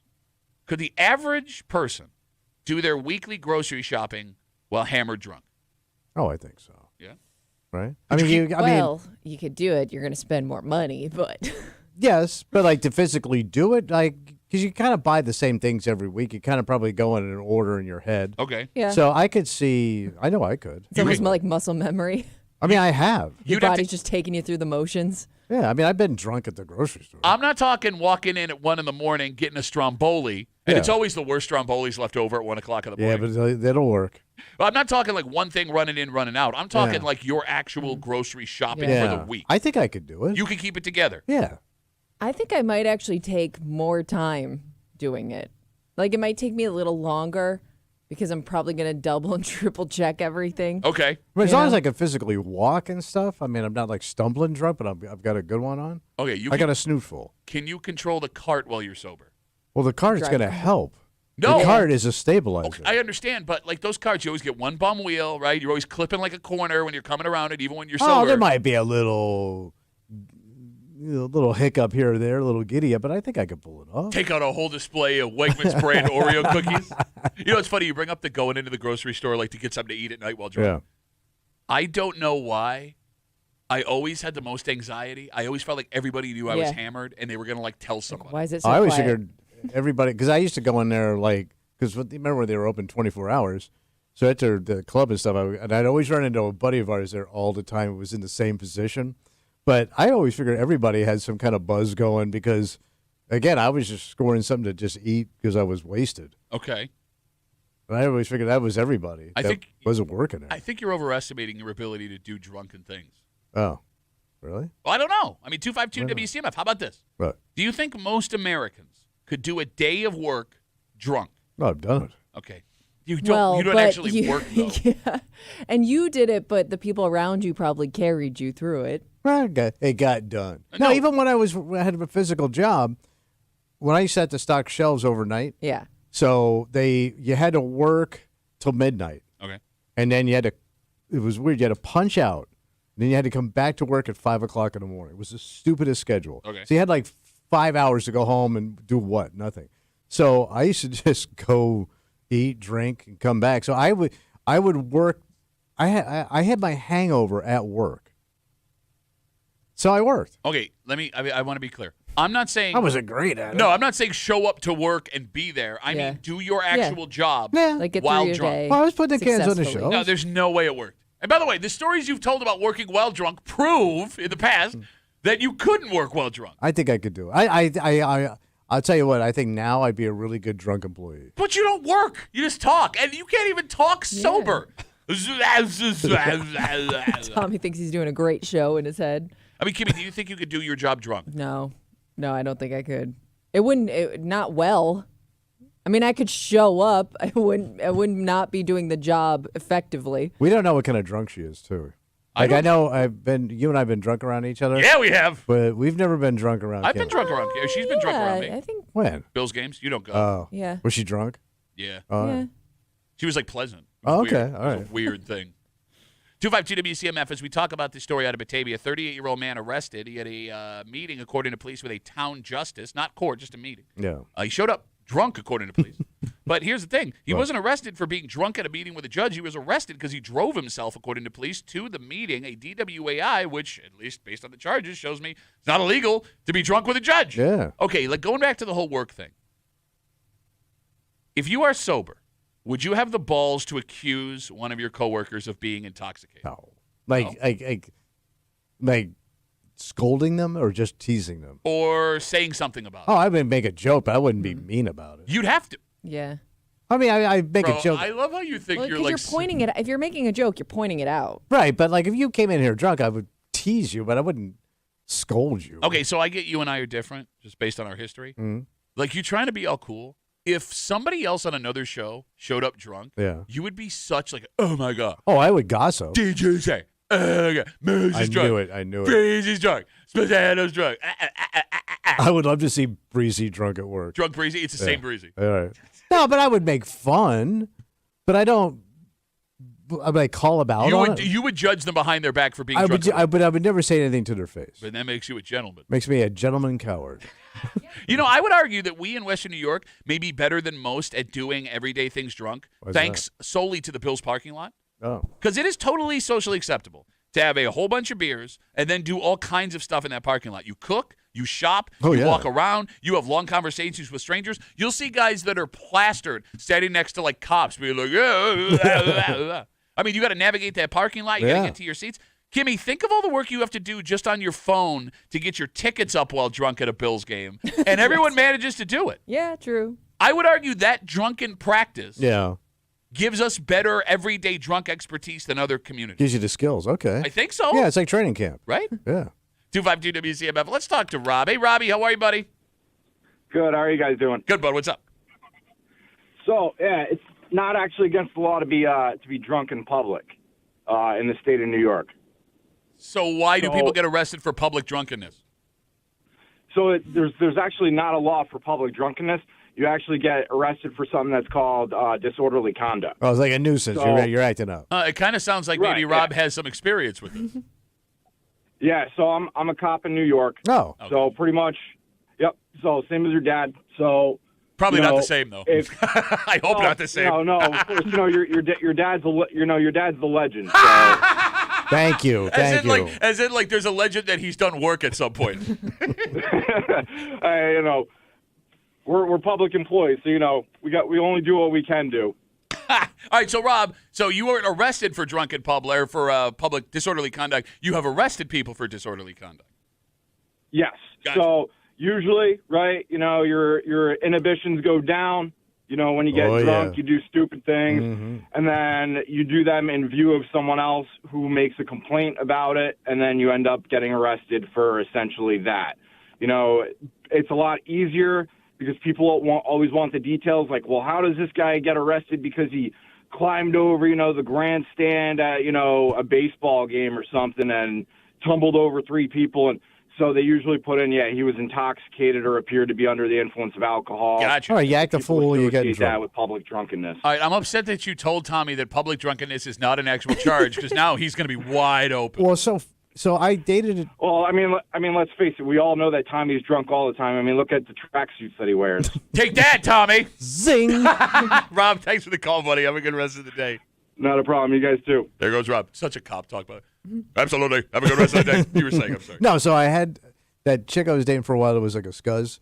So we were sitting at I mean, which one, really? The scuzziest one, the prostitute one. Okay. So, we were sitting. She wasn't a prostitute at the time. What?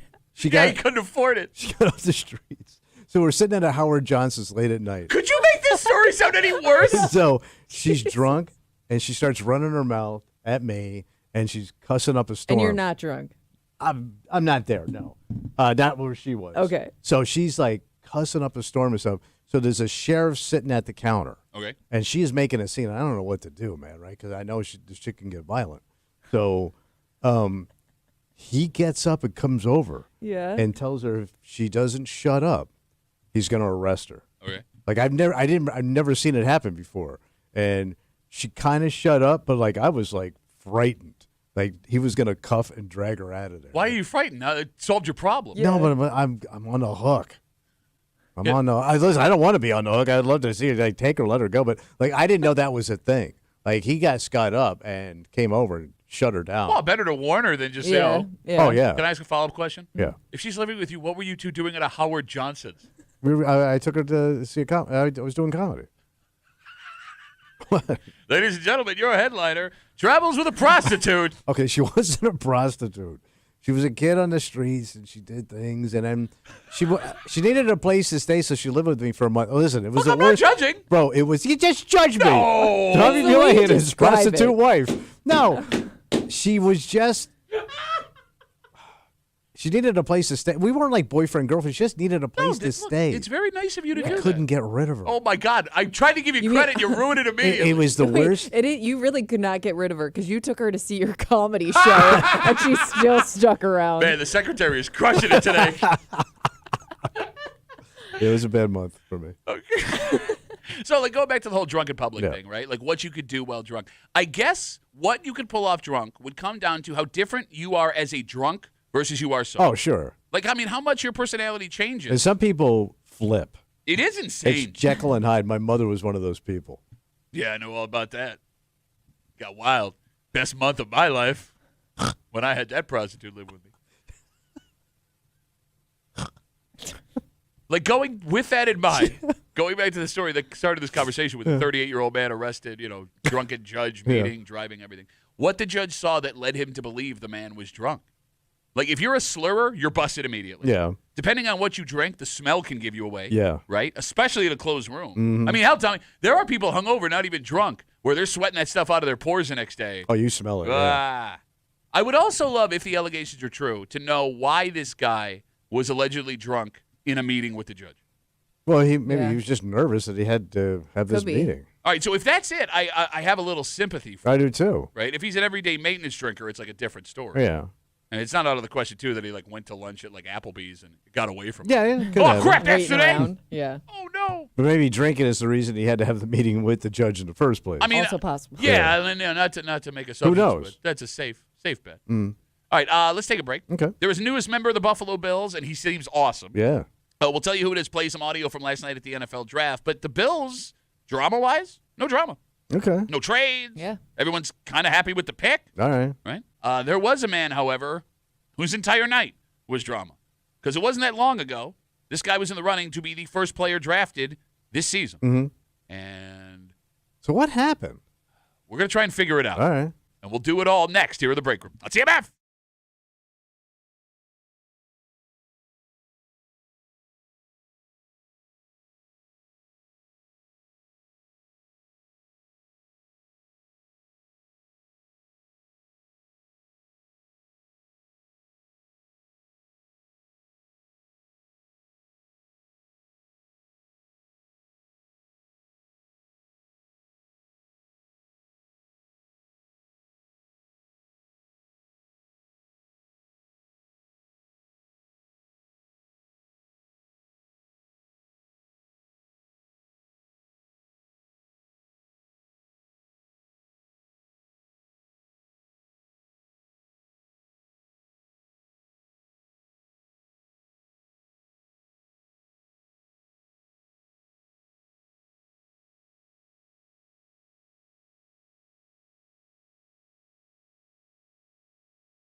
32 men watched their wildest dreams come true last night Fantastic. in Green Bay, Wisconsin. Yeah. But there was one man who everybody had their eyes on for months. Yeah. Who's still waiting. So what happened? You're hanging out in the break room, Rochester's Classic Rock 96.5. WCMF will jump right into it. Your Buffalo Bills did not move an inch last night. Nope. The newest member of Bills Mafia, cornerback Maxwell Harrison, from Kentucky. He's fast. Ran the fastest 40-yard dash at the NFL Combine, 4.28. He also reached a max speed of 24 miles an hour, which is faster than Tommy drives through Pittsburgh. So he's all happy. Yeah. Cam Ward, first overall pick, he's happy. Travis Hunter, wide receiver from Colorado, defensive back, he's happy. But one of Travis Hunter's teammates, not so happy. What happened? Shadur Sanders, quarterback from Colorado, son of Pro Football Hall of Famer Deion Sanders. In the middle of the college football season, Tommy, he was in the discussion as the first overall pick. Yeah. As recently as a month ago, he wasn't going to fall past pick 3. Last night, he fell out of the first round. So, how? All right. He's not injured. No. And he had a pretty good season, right? I mean, numbers wise. Yeah. Is it because of something else? What do you think? His father. You think that's a negative? Yeah.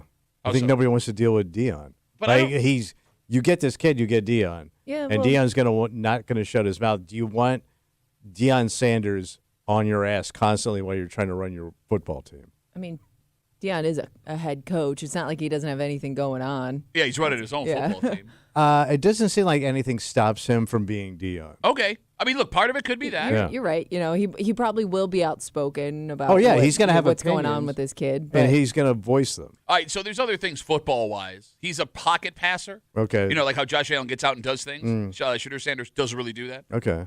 They said, why'd you make a face? What do you mean? You made a face. You were like, huh, that's weird. Why'd you make a face? Because I thought pocket passers were didn't exist anymore. No, they do. Shadur Sanders being one of them. And I'm surprised. Why are you surprised? Because I thought he'd move around more. Why is that? Because his father was one of the fastest guys in the league. Yeah, it's not really his game. He just stands there? Well, it's not that he just stands there. he just has a different style of play. I mean, he's not the kind of guy that's going to pull it down and make a play for you like Josh Allen. On the run. Yeah. All right. Whatever. So that's a problem. That's shocking. Yeah, I'm sure there's a reason. That's not what I'm. What do you think I mean? Yeah, no, the Deion argument is fine. Okay. Yeah. Also, not the strongest arm. Okay. Which is, rough when it's a quarterback. I mean, look, there's a myriad of reasons. Kimmy, there are reports he also interviewed very poorly with some teams during the NFL Combine. Oh. That he came off as arrogant and things like that. Wait. And I just think one of Deion Sanders' kids came up as arrogant? But again, I mean, you always got to be careful with stuff like that. All right. Also, there are clips of him throwing his offensive line under the bus while he was at Colorado. He got sacked a ton. That's also an alarm. Folks think he takes sacks too much. He's a little guy, may not be able to hold up to the rigors of being hit in the NFL. I mean, there's a whole bunch of things that goes into this.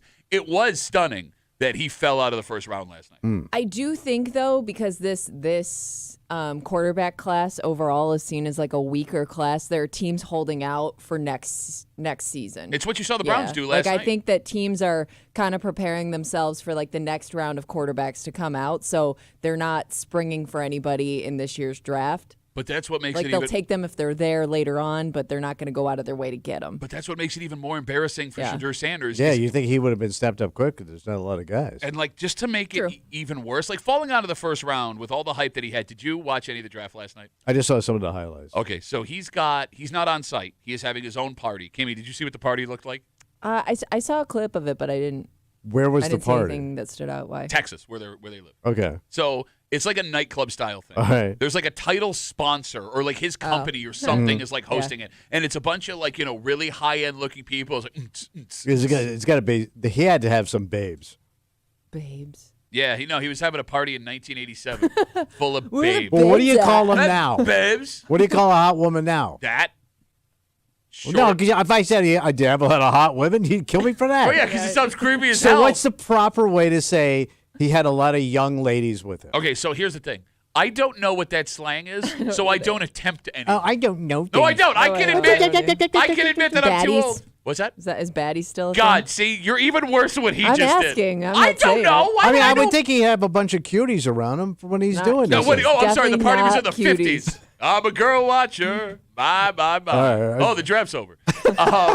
No, all right. So he has this massive So he's party. so it's like a VIP club. And he had to like get up and address everybody at the end of the night. Like, And say what? This isn't what we thought was going to happen, but like, I trusted God and stuff like that. Oh God. Even more embarrassing. What? So there were spots he could have gone last night. There was an outside chance people thought the Giants could take him at 2. Yeah, the Giants has got to be hurt. They passed. Then it was thought maybe the Saints would take him at 9. Right. They passed. It looked like the safety net was going to be the Steelers at 21. They went with the defensive lineman. Well, they got Aaron Rodgers, right? Well, No, they don't actually. So then, Kimmy, the thought was somebody who needs a quarterback is going to trade back into the back of the first round, grab him, and go get him. And wouldn't you know, the Giants got back into the first round at pick 25, and they're going to take a QB. So here comes Shadur Sanders. You ready? We ready? They took Ole Miss quarterback Jackson Dart. That's a great name. It is a great quarterback name. His last name is Dart. Jackson Dart. Because he's also got a career in country music. You can use that name for a lot of jobs. Yeah. Anybody that goes to Ole Miss should be named Jackson Dart. Yeah. But not only did Sanders fall out of the first round, not only did all of these teams that we thought were locks to take him pass on him, he's not even he's gonna be the third quarterback taken. Yeah. Maybe the fourth. Especially after watching your own teammate go so high. It's got to be like that. You build up that excitement. Like, man, I can't wait till that's me, till that's my name called. And you got to go do it again tonight. And here's the thing. I mean, if you look at the draft order tonight, right? So the first pick, it's the Browns. They traded for a first-round pick next year. That's probably where they're getting their quarterback, so he's not going there. Giants got their quarterback. Titans got their quarterback. Jacksonville has a quarterback. Maybe the Raiders at the 37, the 5th pick tonight, maybe. Yeah, but that would suit his lifestyle. Las Vegas? Of course. He's all about the glitz. Okay. But if the Raiders pass on him, New England's got a quarterback, Chicago's got a quarterback, it's the Saints. So he could be sitting around for another 7 to 10 picks tonight. Is it possible that he doesn't go tonight?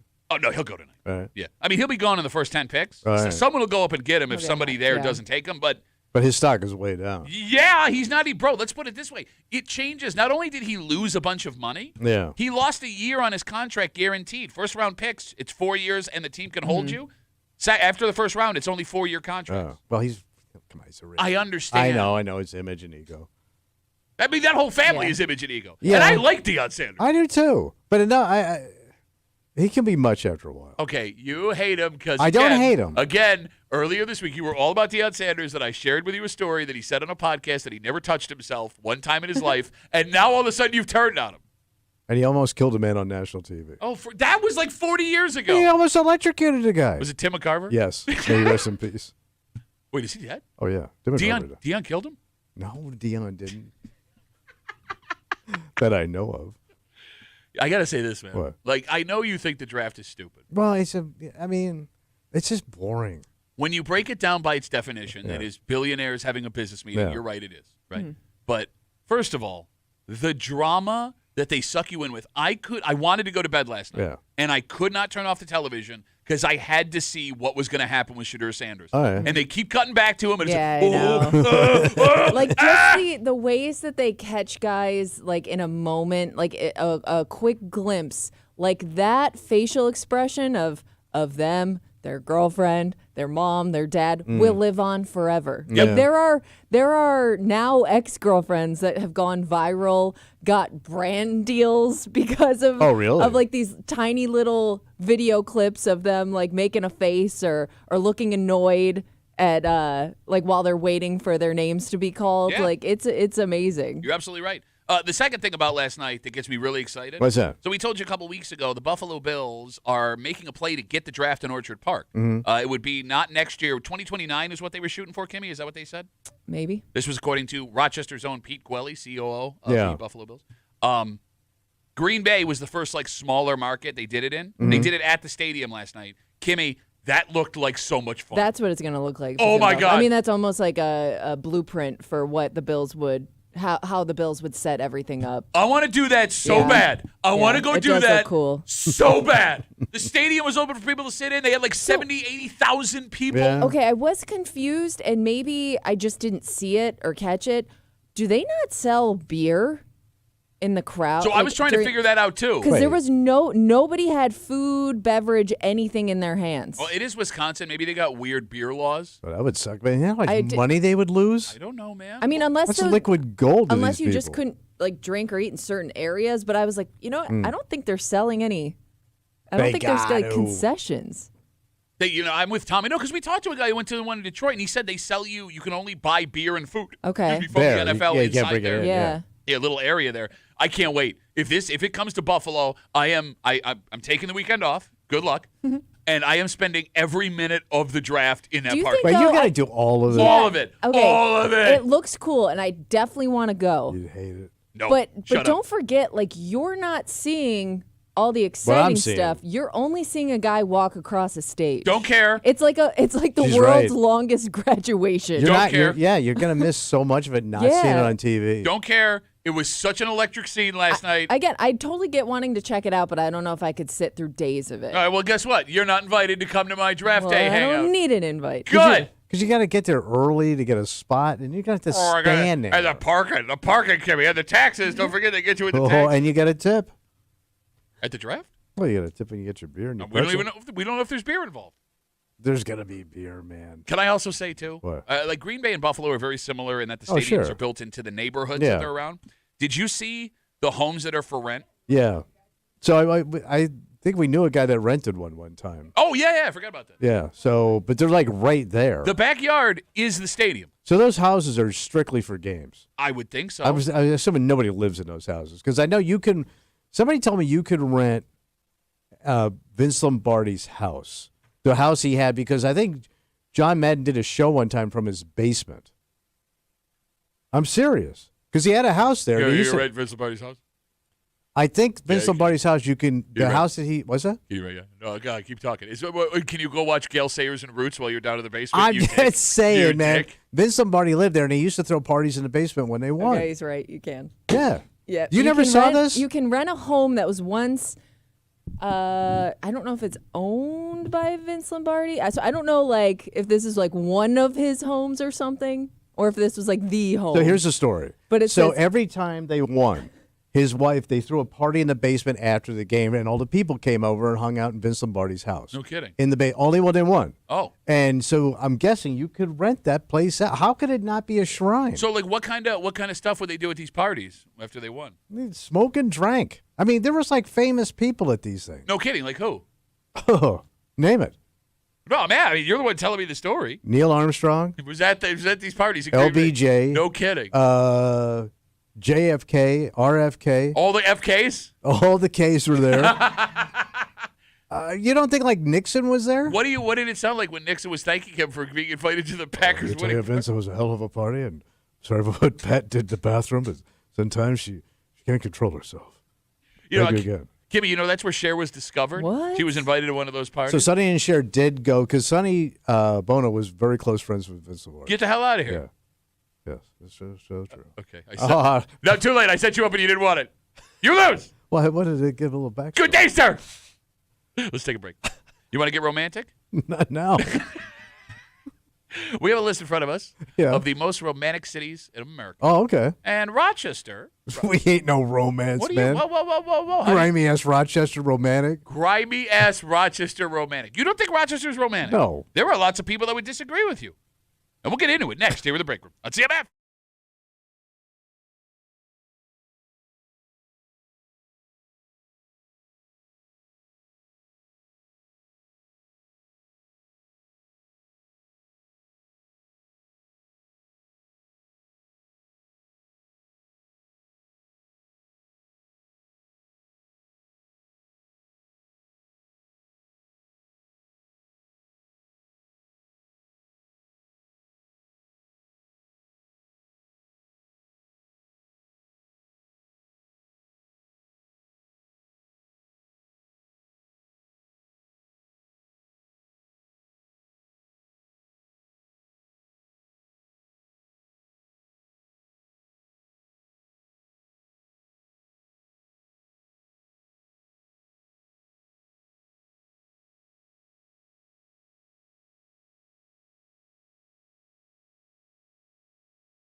Love is in the air, Thomas. Oh, is that what I smell?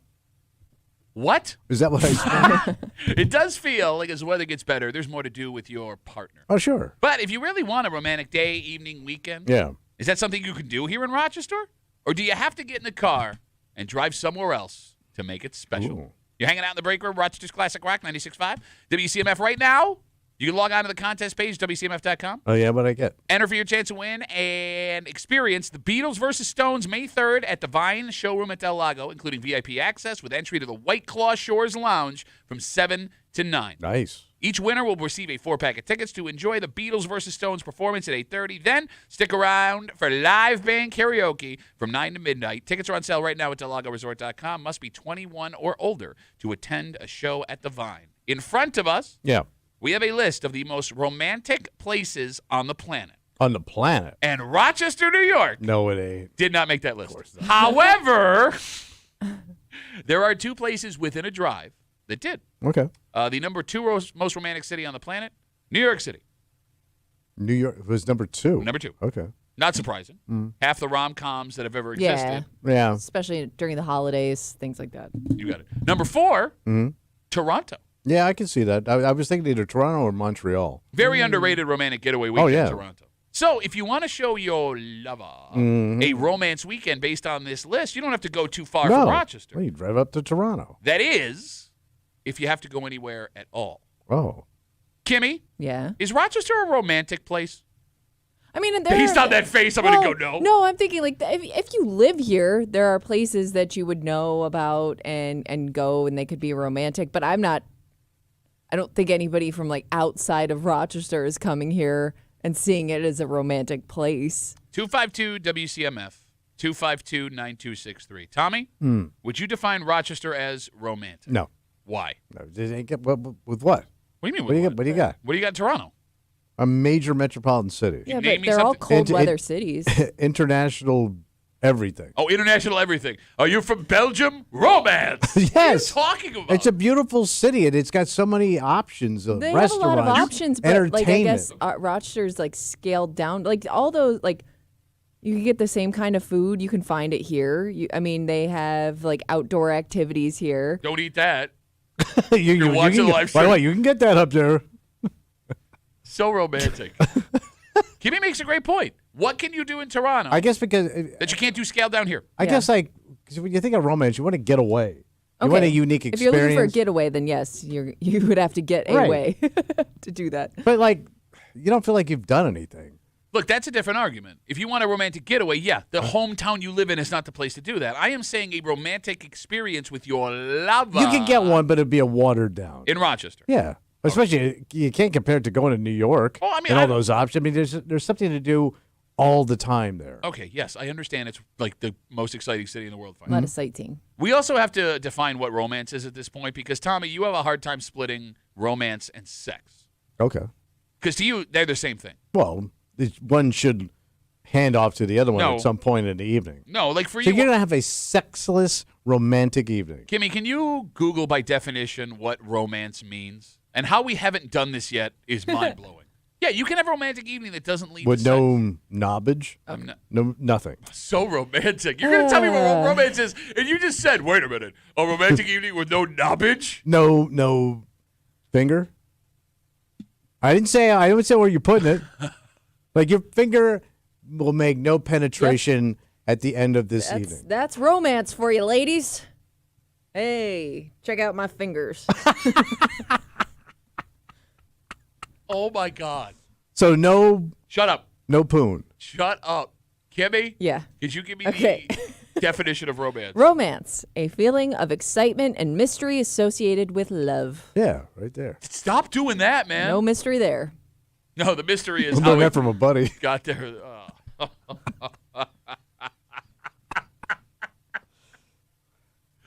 Okay. All right. Now that we have the definition of romance, what is the most romantic place in Rochester? Like a restaurant or just a place to Okay, go is to? it a restaurant? Is it a place outdoors? Is it All a right. place you stay overnight? I mean, it could be like an overnight stay, like on a lake, like that joint you go. What's the lake house in? The lake house in Canandaigua. Right. I mean, that's an expensive night, but that would be a romantic night because you could do fine dining. You could sit out in the evening and look at the lake. If Okay. it's a nice night, take a stroll. That's a very romantic place. But that's also a getaway. Well, a very short. But you're getting away. You're not. It's 20 minutes down the throughway. You're not sleeping in your own bed, douchebag. What I'm saying is. All right, so you could go up to a nice restaurant on. I would think a restaurant on the water would be romantic. Okay, my favorite thing about this discussion so far is I ask you, I tell you, New York City is number 2 most romantic city in the world. Toronto's number 4. Is Rochester romantic? Knee jerk. No. And you can't even define what one romantic thing to do. You have yet to give me, other than sleeping in a hotel, a romantic thing. All right. Well, it has to involve like dinner and dessert. Does it? Okay, but that's champagne. hack. You're being a hack. You're being a romance hack. Yeah. Everybody does dinner and Kimmy, what is the most romantic place in Rochester? Well, what do you think? She wants to go down to the vape store. Are you talking about vaping snacks? Bag of Cheetos. Okay. It varies depending on the time of year, because I would argue wintertime, like you have the whole holiday village. You could go ice skating. There are plenty of like holiday style activities, like Hallmark movie activities you could find in Rochester. Summertime, I would say like any like a dinner on the lake somewhere. I'm sorry. Stop yelling at me. No, I'm saying. Are we counting the Finger Lakes or no? No, of course. You can't leave town. That is not what I said. You wanted to. I said Canandaigua on the lake. And no, you said the lake house, and you said spend the night there. I said fine, but spending the night is not what we're talking about here. So you're saying drive out to the Finger Lakes for romantic. Finger Lakes, there are spots even on Lake Ontario. So you're saying without water, it's not romantic. It helps. No, but I'm saying like that helps. Yeah, that's a spot we can highlight. What about the canal? Because there are a couple of nice spots on the canal. You can have a nice dinner on the canal. Yeah. What's that wrong sounds with it? great. I never got the draw of the canal. I'm with you. You want to have an industrial barge dinner? Like, hey, what's that boat called? The Sam Patch. Why is he famous? Don't want to know. No, but there's some really nice restaurants. This man restaurants. jumped off a waterfall and died in front of thousands of people. Happy anniversary. Would Shone Place be a romantic area? I mean, it's got quaint little shops. You can do dining. But, of course, you get the gross-ass canal, according to you people. I didn't say it was gross. I just don't think it's a draw for me. Like, okay, it's there. You got these nice little restaurants, sure. Right. I don't know if I'm going for the canal ambiance. What else you doing? But that's what I'm asking you. Because you go, here's all the things. You can't name a single thing. I asked her. She's got 5 immediately. And she's not even a romantic woman. She opened a store called Vaping Snacks. 252 WCMF, off of this story. The most romantic cities in the world. 2 of them are within a day's drive of us. New York City, obviously. Long day. But Toronto, number 4. Great town. Romance in Rochester. Let's talk to Wes, 252 WCMF. Hey, Wes, you're on CMF. What's up, buddy? Hey, how you guys doing? Good, man. What do you got? Good. The current state of Rochester right now, I figured, instead of feeding pigeons, you and the wife can sit on the park bench and feed some crackheads instead. Oh, I'm sorry, you broke up. What'd you say? They caught on. Dynamite, Wes. Dynamite joke. You waited for 5 minutes. I know. Feed the crackheads? Feed the crackheads. Is it romantic to feed pigeons in the first place? No. I'm going to say no on that. Yeah. Well, we were having fun a second ago. Okay. All right, let me ask you this question. Go. I think we need like a screeching brake sound effect. I think we need a better secretary to screen the calls. That's what I think we need. Hey, I warned you. You did it, the little thing. Kimmy. Yeah. Does romance always mean having to spend money? Yes. You're not Kimmy. No, we talk about this like every Valentine's Day, every special holiday. I think it's more about the creativity. Okay. So but you still need money like to be creative. A picnic by the lake somewhere, a picnic, in a park on a nice day, like that's not going to cost you much. It's more about the effort you put into setting it up. Your sandwich and your soda. It's not even fun. It doesn't. Let's sit uncomfortably and have food we have at home. It does. What is this called? Shasta? Look, pretty good stuff. I agree, picnics suck, but I also think like a candlelit dinner. Date. I don't know. Look, yes. Let's sit on hardwood. Nobody's asking you to do it all the time. Then it won't be romantic. I also don't want to have a candlelit dinner at a restaurant by the lake. That At least sucks I'll be too. comfortable. No, you won't. You you like get that. good food. I like you try and be like, oh, I'm a tough guy. Yeah, right, bro. You love a dainty lakeside meal. Yes, I do. Ooh, light the candles. Come on out. Treat me like a prince, will you? Please. Like, all of it is not going to be fun for me other than the time I'm spending with my spouse, right? You better get that in. Okay. It does feel, to Kimmy's point, that, we always confuse romance with spending money. that we make it harder on ourselves by forcing ourselves to spend money when we don't have to. All right, so you're saying like a picnic out in a park somewhere? I don't think that's Kimmy's idea. I don't think it's a bad idea. I'm just saying, like, get a little creative with it. It's not always about how much you're spending on the meal. It's Well, you might more get a about little- the effort you put in. You might get a little more action if you're out, like in a field somewhere. Kimmy, I always assume I'm going to stop. I'm gonna No, say I mean, don't like, do Talking about that. field action? No, but Yeah. there's nobody around, so you Well- can start feeling each other up and stuff. Field you can action. get it going. I think Field Action was a monthly segment in Stars and Stripes that my grandpa got when I was a kid. Kimmy, I mean, like, it does feel as I get older. Yeah. And, you being the woman in the room. Women are more impressed by the thought you put into the money you spend. Yeah, especially like if you've been with this person for a long time. Like switching it up every now and then with an idea can't hurt. I mean, you share a bank account, for God's sake. Look at the money we spent. Yeah. Is it always up to the man to Yes. initiate the romance? So you're saying the guy's a lug and she's got to do it all? I'm not saying all the time. I'm saying, take the sex out of it. Right. Is there something your wife could do to you, for you, that would make you feel romantic? Romantic. No sex. I guess it would be something where you would get all the attention or something. I don't know. But you don't like attention. It would be hard because you don't like attention. No. Like you don't want to celebrate anything that has to do with you. Oh. So we don't care about romance? No, because there would be romantic movies about it, and it ain't one. There's got to be a romantic movie where the woman's the romantic one. But it would have to be believable. Have you ever done anything romantic for your husband? I mean, Well, like, but you also can't name a single here's thing the either. Like the stuff that he would want to do, I ain't wouldn't call it romantic. like romantic. Yeah, it's not like it's not like I'm setting up like a candlelit anything like traditionally romantic. But He'd again- want to go And to he's a a Bills speed game eater. or like Like even if Go she set out up for this wings. picnic, if she set up a picnic, it'd be over in like 7 minutes.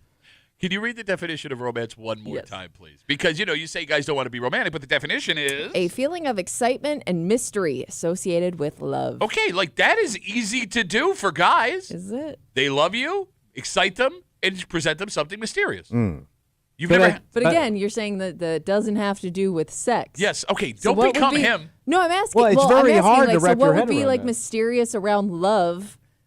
But it doesn't have anything Like to that do gives you with. the warm fuzzy feeling. Oh, okay. I think that if my wife were to surprise me with something I like to do, one, the love is her just being with me, and I would be... What's the word I'm looking for? Like that surprise would be enough for me to be like, I love you so much. I love you for what you have done But for I'm me. guessing the surprise wouldn't be all that romantic to Yeah. her. I guess It wouldn't be traditional romance, Yeah. but if it's exciting to you, then I guess it's romance. But that's just it. Like, traditional romance only applies to the woman because, it wouldn't be romantic to her. Nothing that is romantic to my wife is romantic to me. I guess if she surprised you with something like, "Hey, we're gonna go do this thing you love to do," that would be yeah, the surprise. yeah.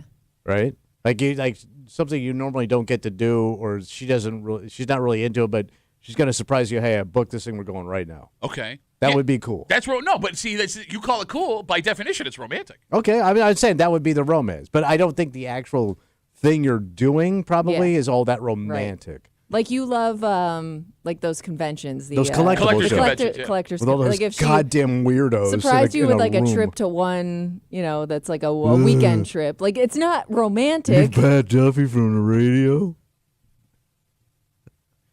Like it's not. I hate your show. I never listen to your show. It's not traditionally romantic. But would you see that as a Say romantic? something funny. That would be romantic. That's not funny. He's out there feeding crackheads as a romantic date.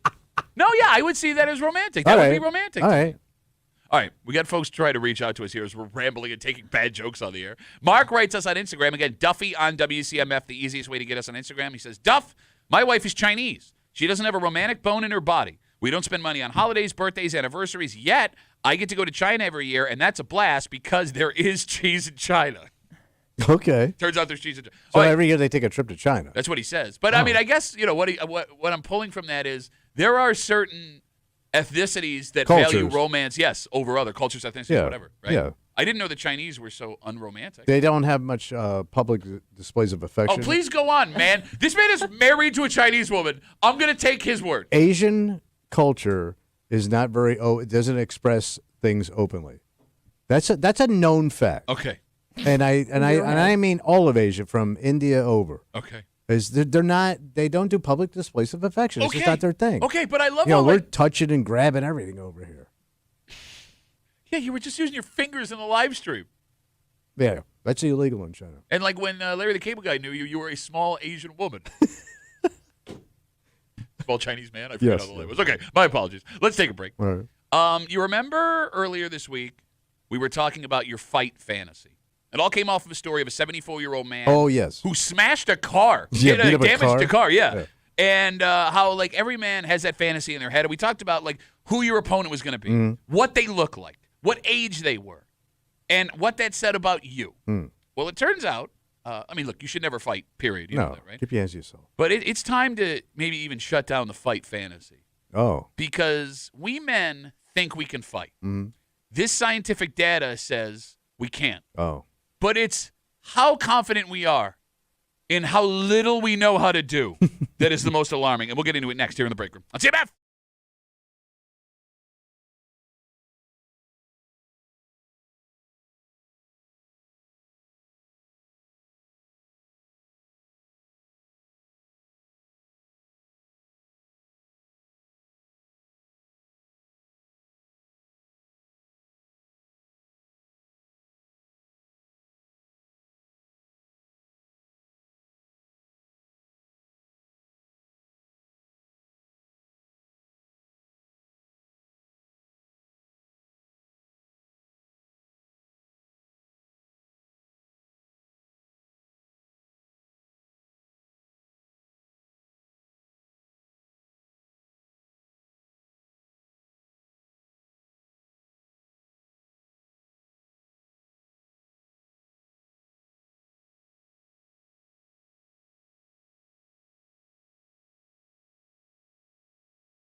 you guys aren't going to want to hear this. Oh, but great. you need to hear this All right. for the sake of your safety. Mm. Because we know men are arrogant, but this kind of arrogance, Tommy, can legitimately get you hurt. Wow. You're hanging out in the break room, Rochester's Classic Rock 96.5, WCMF. We'll jump right into it. The average man, according to a new study, overestimates their ability to fist fight by 400%. That's 4 times the ass kicking. So this is according to a study done late last year that just showed up this week. And I'm going to be honest, I have no idea how they got to the 400%, but there are some interesting tidbits in this article. What's that? For example, they showed men in the study pictures of other random men and asked if they could beat them in a fight. Yeah. The average man said he could take 9 out of the 10 pictures they showed him. Of just random men. The average man believed he could kick the ass of 90% of the random pictures they showed him. Basically of humanity. Yes. Okay. Yes. Almost every man, when asked, said at some point in their life they had won a physical fight, despite another study a few years ago showed that just over half of men had actually been in a fight. So either they all found fights in the meantime or they found a bunch of liars here. Also, what classifies as won a fight? I don't know. Like, you just didn't get beat up as much as the other guy? Well, Kimmy, you think I look bad? You should see him. Sure. Yes. Am I right? Mm-hmm. Now, I guess one would be open to interpretation from everybody. Yeah. Look, the bottom line is this. It's a self-ranking system. Exactly, yeah. It's much like the WBC. Most men are under the impression they could kick some ass, and most men are wrong. Yeah. So they get into why this is. And, Tommy, it could go past just general male arrogance. Okay. The biggest reason they give is the Dunning-Kruger effect. Are you guys familiar with this? No. Okay. Folks with less experience in something overestimate how great they'd be at it. Oh, okay. Whereas folks with more experience underestimate how good they'd be at it. Okay. If you don't know something, you don't know how bad you are at it. For example, if you've never been in a fight, you think you'd be great because you've never been in a fight. So that's just arrogance. That's male arrogance and ego. Well, That's doing karate moves in the mirror and overestimating your ability to kick somebody. All right, here's why it's not exactly arrogance. Why is that? They found that men that were in fights underestimated, men that have been in fights underestimated how well they would do, folks that know it. So those guys are still men. But they also know what it takes to be in a fight. But that would also, you could say, well, yeah, I've been in it before. It didn't go well, but I'm going to kick the next guy's ass. All right. That would be arrogance. It's simply naivety, ignorance, All right. right? The bottom line is, We oversell ourselves like a mofo. and it's a stunning lack of self-awareness from the average man. All right. So the phone number is 252-WCMF, 252-9263. What I'm dying to know here, and I ask all of you gentlemen listening to the break room, do men really believe this? Or were the men asked just trying to look impressive in front of people asking them questions? Because that could also be part of it. Oh, yeah, it could skew it a little bit. Because like, tell me, if guys really did believe if we were all great fighters, every tiny disagreement would end up in a fight, right? I mean, the fact that you don't see fistfights on a regular basis either means somewhere in your head you know you can't do this, or you're scared of what may happen. And those are good things. Yeah. Like, that fear keeps us alive. Yeah, you don't want to be in all that pain. And we also know that we like to look tougher to people than we actually are. So it's not out of the question that, you know, some random, like if there's some woman showing you pictures, I'll kick his ass, I'll kick his ass, I'll kick his ass. It would be scarier if men actually believed they were this good at fighting. Yeah. Like most of the guys I know that got into fights, like let's say one guy got the better of the other one, that guy always had a broken hand. Always always. Yeah, you're still going to get hurt. Always had a fractured hand, had to miss a week of work because he couldn't grip anything. And that was the winner of the fight. Just at base level, right? And I say this with boxing experience for years and years and years. You're going to get punched in the face. It's going to happen. If you get in a fight, you're going to get hit. Yeah. And getting punched in the face sucks. Yes, it does. It sucks so hard. And even if your adrenaline is cranking, where you can take a shot in the face and not feel it in that moment, which will happen, the next day, it sucks. Your head when feels. When the bruises show up. No, it's not even the bruises, Kimmy. You guys, all right, you guys went. I did that boxing match a couple years ago as a 34-year-old man. And you guys went and saw. We did. And I fought 3 2-minute rounds. Right? And I trained for like 10 weeks to get ready for it. It was the best damn shape of my life. And I woke up the next day, and my head felt like it was the size of a hot air balloon. And that you had like the padding on and everything. All too. that stuff, gloves, headgear, all that stuff. We weren't trying to kill each other. Yeah. And I woke up the next morning like, you idiot. Why did you do this? That was not a bare fist fight, right? You know what I mean? Yeah. If you've never been punched in the face, I get why you would think that you're tougher than you are. But even the toughest man on the planet, if they've really been punched in the face and we're being honest, we'd be like, yeah, I don't want to do that again. Soaking that in for the first time. Well, it's disabling. At minimum. Yeah. 252 WCMF, a study shows that the average man in America overestimates his ability to fight by 400%. The average man, when asked in a study, he was shown pictures of random men. The average guy said he could beat up 9 of the 10 pictures that he was shown. And almost every man, when asked in this study, said at some point in their life they had won a physical fight, despite another study a few years ago showing that just 1/2 of men admitted they had actually been in a fight. Yeah. I mean, like I do like having this conversation with you because you're the one man that is honest about. Well, I've been beat up. Yeah. Yeah. A lot. Yeah. Like and I've been beat up by women. I was surprised. Like all across the board. I'll tell you what, man. I've been slapped openly by a couple of chicks, and just sitting. I told you I was sitting at Perkins when she popped me. Yeah. And, Perkins popping. Yeah. She was a librarian, and she probably weighed 90 to 100 pounds. Man, thank God they didn't have any weapons, right? Well, she did. She had silverware in front of her. Well, she could have swung that "Pleased to seat you" sign, but Tommy and his buddies had stolen it. But it hurt. Yeah. Terribly, because like her hand just came and like full swing around and popped me in the face. Was it the? Because you couldn't have been surprised by. No, I was surprised. I didn't think she was going to hit me. Well, yeah, I mean, you don't just take a punch to the face. I'm just sitting there. But after like with the a patty third woman melt. that slapped you, you didn't see it coming the third time. No, because you never see it coming. So that chick that punched me in the break room, man. Like I was just sitting there. I had a powdered donut, and a cup of coffee, and she belted me. And she was a thick Ohio chick, and man, she put that fist in the center of my chest, and it hurt. I do think it's important you explain why she punched you. Because I was talking sex stuff behind her back. What do you mean by that? Well, she was chubby. I was making fun of her, and I banged her the night before Who did- on a blanket. Who that she saw bought me that from punch Arizona. coming?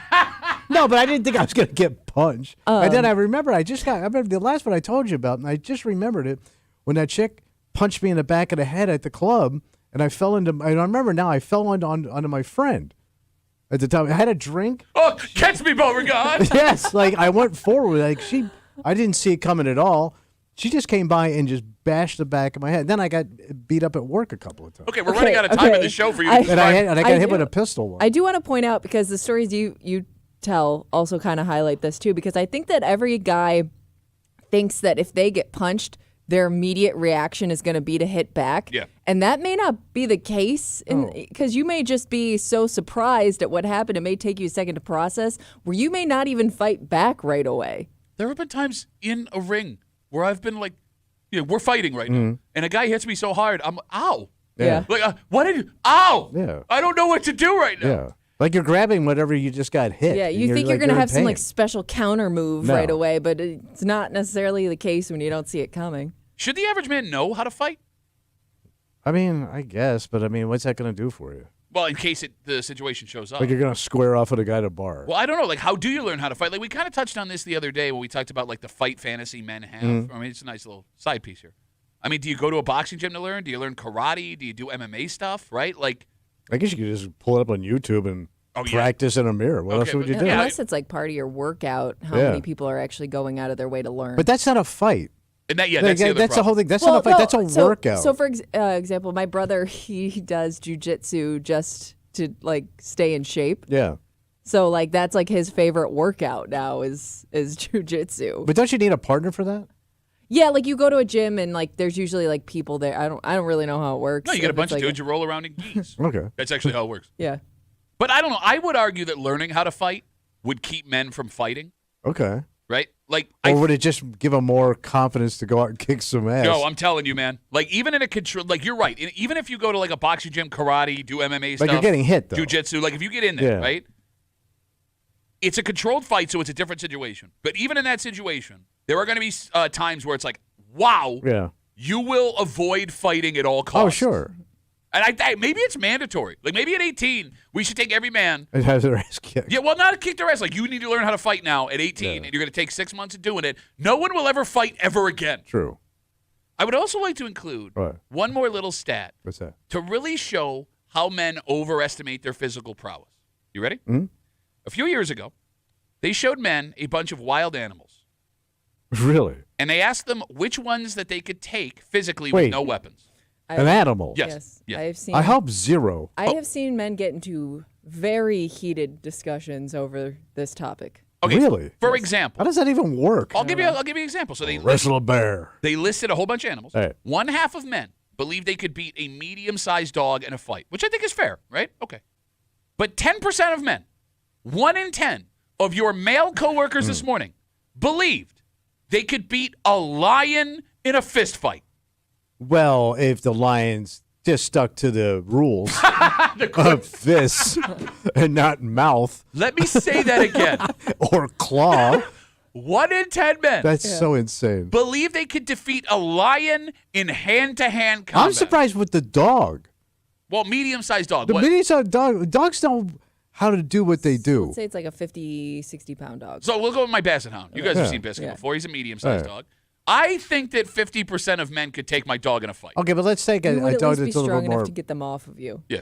Like, if you ever been bit by a dog. That happened the other day, man. God damn, does that hurt? No, I understand. And I've only been nipped. Like, I can't imagine, like, them getting a hold of your hand. Yeah. I agree with And, like, you know, like those, like a police dog where it's dragging you down. Even an animal that literally squares up with you, like a kangaroo. I don't see anybody winning those fist fights, any of those Australians. I don't know. You see that one video where that guy cold cocks that kangaroo pretty good? Well, because the kangaroo is messing with his dog. That's right. Well, there was that one guy that Adrenaline. there was that one guy that took the bear, too, when he was trying to go after his dog. I say a goddamn bear. There ain't his mother's in. How does it go? His mother ain't been. There ain't a bear alive, and his mother ain't been born. Now cuss a bear out. Yeah, I'm not touching any wild. I don't care how small that mouth is. They know how to use that mouth. Yeah, it got teeth, don't he? That is the truth, son. But just like think about it like this before we take one call and move on. Yeah. There are 100 million-ish, a little more adult men in America. Mm-hmm. Based on this study, 10 million American men, 10%, believe they could beat a lion in hand-to-hand combat. Yes, that's insane. That's how stupid we are. 252 WCMF. Armand's got the last word. Hey, buddy, how's it going? All right. Just to point out, an average street fight only is like 15 seconds. So you're either going to get knocked out or you're going to be hugging for 30 seconds. He's right. And then the other thing is, too, is just like you learn how to fight usually from, like, family members. Like, you end up getting into your first fight is usually, like, your brother or your cousin. You get your ass kicked once, and you're like, all right, now I got to fight him again. And you keep going, and then you get into a school fight, and then it goes from there, and you keep learning from there. That's how you learn how to fight. Well, but here's the thing, man. But here's the problem. Like, if I walk into a boxing gym, there's like a standard level of fighter. Like, now I know I'm at this level because this guy's been doing it for this long. If you got a soft brother like I did growing up, you are going to grossly overestimate your ability to fight. That's a fact. So I'm a younger brother, and my brother used to kick my ass. So I knew, like, I can fight older people and kick their ass. So it was like, you know. Armand, keep your hands in your pockets, for God's sakes. Yeah, I will. All right, Armand, thanks for the call, buddy. Let's take a break. All right. It is mind-blowing. What happened? With boating season starting. Oh, yeah. That it took this long for this to be a policy in the state of New York. Oh, so it's like a new boating rule? Well, let's put it this way. If I drive a car, I need a license. Mm. If I fly a plane, I need a license. Sure. Right? If I'm on a motorcycle, I need a license. Sure do. So what the F took so long with this? So we'll get to it next on CMF.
How did it take this long? What happened? I don't want to be that guy. Okay. 'Cause I'm all about fun. But sometimes with fun, you need safety.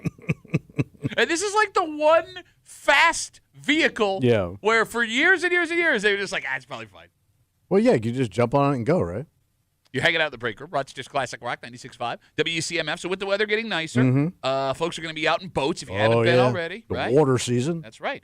And for those who are unaware or thinking about getting into the boating game, as of January 1st here in the state of New York, it became law that you need to take an 8-hour safety certification class before you are legally allowed to operate a boat in New York State. So if you're going to do this, the Coast Guard holds one in person. Yeah. You can also do it online. And if you are out on the water without this, you can get in some serious trouble. Oh, yeah, buddy. How the hell did it take so long to make sure people operating boats knew how to do it safely? Yeah, it is amazing. But it's always been that way. Yeah. How? Because, like, usually, like, if you're out boating, let's say you and your daughter are out boating, right? Yeah. At some point, you might tell her, here, take the wheel for a minute. I got to do something. Sure, yeah. And that's legal. And she's got no... Was legal. So now she also has... So everybody on that boat that touches that wheel has to be licensed. I believe so. Because it used to be the complete opposite. And what about a jet ski? That I don't know. 252 WCMF. Because that, to me, is way more dangerous than a freaking boat, Man, man. I knew that old man take was coming. These damn kids, they're like ninja motorcycles on the water. Bro, they are. I don't know about the jet ski. That's a good Because question. you see kids on jet skis all the time. And they even make jet skis for kids. I did think you needed a license for that. I know people that have them on their lake that people just go out and take them. And I guarantee you they ain't all licensed. I remember needing them as a kid, or at least that's what they told us. So here's the thing. What's that? Can you name me another moving thing with an engine that you don't need some sort of license or certification to drive? It would be like a launmower or something. Right, like a personal tractor. No, because if you drive a lawnmower or a tractor on the road, it has to be registered and you have to have a license, right? Yeah. Like that's how, was it George Jones? Wasn't George Jones who got in trouble for DWI and a motor? Or he got drunk lawnmower. on a lawnmower. But I need a driver's license. Motorcycle, I need a license. Yep. Fly a plane, I need a license. Yeah. There's nothing with a motor short I mean, of like anything you're going to put on the road, you need a license. Okay, and it's not like boats aren't dangerous. It's super dangerous. You see accidents all the time. There are no lanes. No. Right? Well, you just got to, you got to know the rules of navigation. Yeah, like, I don't know, like have someone show you safety, mandate safety. And just getting, like to and from the dock. Like, you're going to bump it, like, ruin another boat in the process. It does surprise me how little people know about tying up a boat. Like, unless you are, like, pulling in somewhere, there are never speed limit signs, right? And, like, it's not like you have people on a rope off the back of your car or motorcycle. Well, you shouldn't. On a tube, right? But that was a legal thing you could do without having any certification. It is how the F did it take so long? So when I was a little kid in Florida, we used to go, like deep sea fishing, right? So you had to stay, you had to look at the compass. You had to stay on, like, a certain degree. Okay. So you didn't get lost. So when my old man was fishing like that, I got to sit in the captain's chair and just hold the wheel while we trolled, and you had to keep it on a certain degree. Okay. I was 10. 10 years old? 10 years old. It was a 35-foot boat with gigantic engines, and I'm in the middle of the ocean steering the boat while my old man's not paying attention because he's trying to fish. And by the way, Sinatra's blaring away on a transistor radio. He's driving the boat. He's going over here, baby. You know, but that was legal. Troy, and I had a boat when I was 10. I forgot about that. You were a 10-year-old with a boat. With a motor on it. I used to go out to the marina and get my own gas. So there wasn't even an age limit. No. Florida, man. All right, so Paul, a lot of people are writing us. Clark and Troy, two boating names. Oh, yeah. Say that you do need a boater's license for a jet ski. Okay. So even that little kid I see zipping along the lake. Well, look, whether or not they have it is the boy question. ain't licensed. 252 WCMF. As of January 1st, it has become law that you need to take an 8-hour safety certification class before you are able to operate a boat in New York State, and it is mind-blowing that it has taken this long. So for those who are confused, a couple of years ago they changed it so it was if you were under X amount of age, if I remember correctly, you had to take the certification class. Now it has changed to everybody. Everybody got to do it. Nobody's grandfathered it anymore, from what I understand. Okay. Right? And I'm not a big boater, so maybe I got something wrong. But the bottom line is this. Yeah. With all of the water in New York, between the lakes, oh my God, and the rivers, ocean, canal, the ocean, right? It just seems like Fix it! But we never had, I mean, I bet you the accidents don't change. Oh, Like you don't- I bet you if you look at boating accidents over the years, Okay. I bet you even when they institute this, it won't change a goddamn thing. I don't know, man. I mean, look, I can't. People are people, man. I mean, you may take that course, but you're going to go back doing the same boating the way you always have. You brought up something, Kimmy? I said it can't hurt though. You know what I mean? I don't think it helps. For people to have the information, because you may learn something that you didn't know. But look at some of these crusty old bastards. I'm not going to have some kid telling me had to pull into that slip. Been doing it for 40 years, and it only damaged 4 boats. No, but here's the thing. Sunk 1. It wasn't that long ago. God, we had audio of this, and we probably don't have it anymore. It was, I think, in like Kentucky or something. Yeah. It was in the 1970s. They had changed the law where you can't have an open container. It was in the 1980s, and drink and drive at the same time. Yeah, and people were pissed. They were doing interviews with them on the news, and they were like, it ain't going to change nothing. I'm still going to do it. And now that's become. Okay. I mean, look, I think time moves where people's heads are at. All right. Maybe it doesn't change it this year. Maybe not next year. All right. But one of these years. The waters will be safer. There you go. All right, let's take a break. Marriage is hard. Oh, tough. You know, it's funny. When you're a kid, before you're getting married, you get a whole bunch of unbelievably good advice from men and women that have been there before you. Yeah. And you don't listen to a word of it. No. Because you're an idiot and you think you know how everything works. But marriage is a job is the truest statement you've ever heard in your life. Sure. Now, some jobs are a little less traditional than others. Okay. Right? And when it comes to marriages, there are some situations that are less traditional. This growing group of people have decided that sharing your life with someone doesn't mean sharing a space with them. Oh. And we'll get into it. Okay. Next, here at the break room on CMF.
You get married. Yeah. You share your life with someone. Oh, sure. Everything about it. Mm-hmm. Your family is their family. Your problems are their problems. Your living space is their living space, right? It's such a great deal.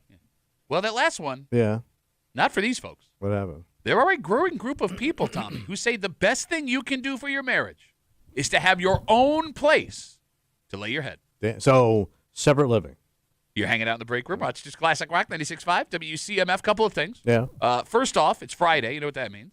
We got to get creepy, son. Just after 9:30, all the disgusting things Tommy said all week long. We got a creep cap coming at you. Big news coming out of Darien Lake. We'll tell you about that. Pretty exciting for enthusiasts of a certain type. Also, if you're looking for something fun to do. I love fun things. Well, why not win something? I'd love to win. Go to WCMF.com. You can. But everyone else can enter for their chance to win and experience the Beatles versus Stones May 3rd, the Vine Showroom at Del Lago, including VIP access package with entry to the White Claw Shores Lounge from 7 to 9. Each winner will receive a 4-pack of tickets to enjoy Beatles versus Stones performance at 8:30. Then stick around for live band karaoke, 9 p.m. to midnight. That does sound awesome. Mm-hmm. You get to perform in front of a live band. Look at that. Mm-hmm. Let's get it on. Tickets are on sale right now at DelLagoResort.com. Must be 21 years or older to attend a show at the Vine. Tommy? Yeah, buddy. Are you familiar with living apart together? No. It is a movement. People who are married say they are in love, they are spending the rest of their lives together, and they live in separate places. So what's the point of being married? So they're not even sharing a house. Like, they're not even under the same roof. Nope. They're on different properties. Okay. Okay, so that's where it gets dicey. All right. So, a story in the New York New York Post, big difference there. Yeah. Talked to a few couples who were doing this. Loran and her husband Maurice live 20 minutes away from each other. Damn. They've been married 5 years. Okay. They spend time together on the weekends. They FaceTime every night for a little while. But they have their completely own separate places they live. But why? Matt and Susan are the country version. Oh. So, Kimmy, they have property where they have their main home. Okay. That's 2 houses. Yes, that's where Matt and their sons live. Susan has her own apartment in a detached garage on the other side of the driveway.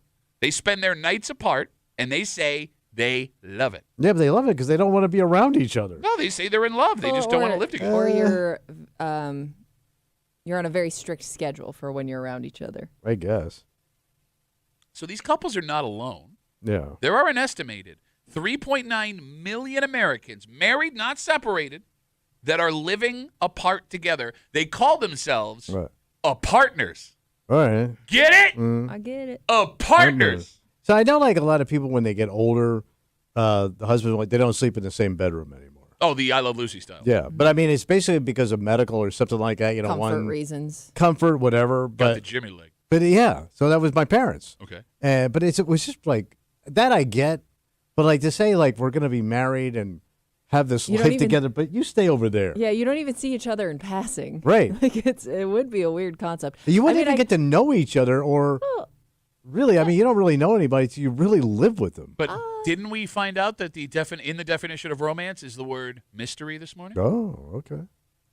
I can see how it would work for people, because think of all the small fights you would get in over stuff like that person didn't do the dishes, or you keep leaving your stuff out, or like those it kind of eliminates those small things, which could contribute to an overall better relationship. If you have your own space, you're taken care of separately. Kimmy wants her husband to move out so bad. Or do the dishes. I mean, Stop snoring. Again, I don't want to shave your back anymore. But again, you're also missing out on, like, welcoming somebody home after a tough day of work, or like having those little conversations here and there that add to your relationship. So while you're eliminating some fights, maybe you're also missing out on like the small things. All right, so the phone number is 252-WCMF, 252-9263.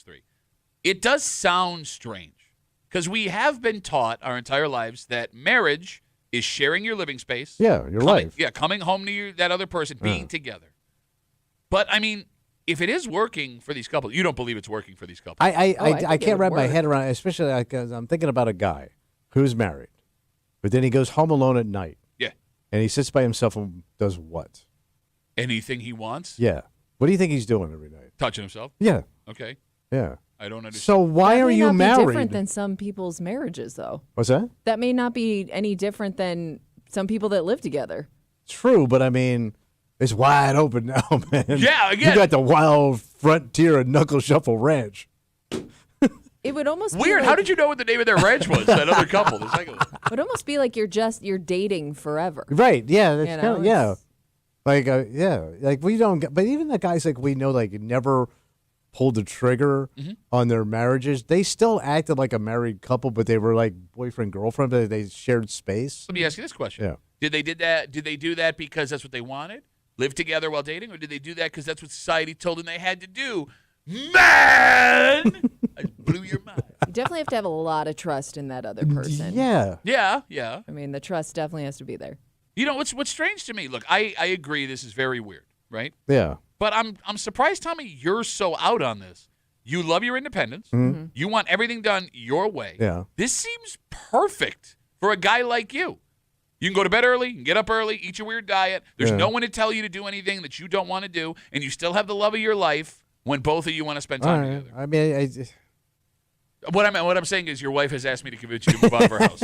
It would be weird. Like, what if you just needed a hug? Like, what if you had a terrible day? Oh, yeah. And you're somebody that's living like, like in the one case, 20 minutes away. Like, something as simple as that, you can't just go downstairs and do. invent.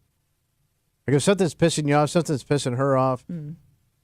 Well, I got to call you? Yeah. Or text you? Let me ask you a question, though. Yeah. You talk about the venting. Again, 252-WCMF, 252-9263. We're talking about the story in the Post. It talks about these folks. They call themselves partners. They are married, but they live in separate homes. They plan on staying married. They say they're in love with each other. They just don't want to live together. And according to this story, there are 3.9 million Americans that consider themselves partners. Now, you say you want to vent. Yeah. All right, let me ask you. Yeah. If you gave me a percentage-wise, now let me try this again. Who vents more in my house? Well, I'm just saying in general, is it the wife venting to the husband, or is it the husband venting to the wife? I'm going to say wife's venting on the husband. Okay, so like what, 60-30? Or 6? Oh, it's a blowout. Okay. It's a complete blowout. Okay, so based on that, why would guys not want to do this? Yeah, but who does she get to vent to then? Because he also wants to vent. You got to be the sounding board. I got your dog.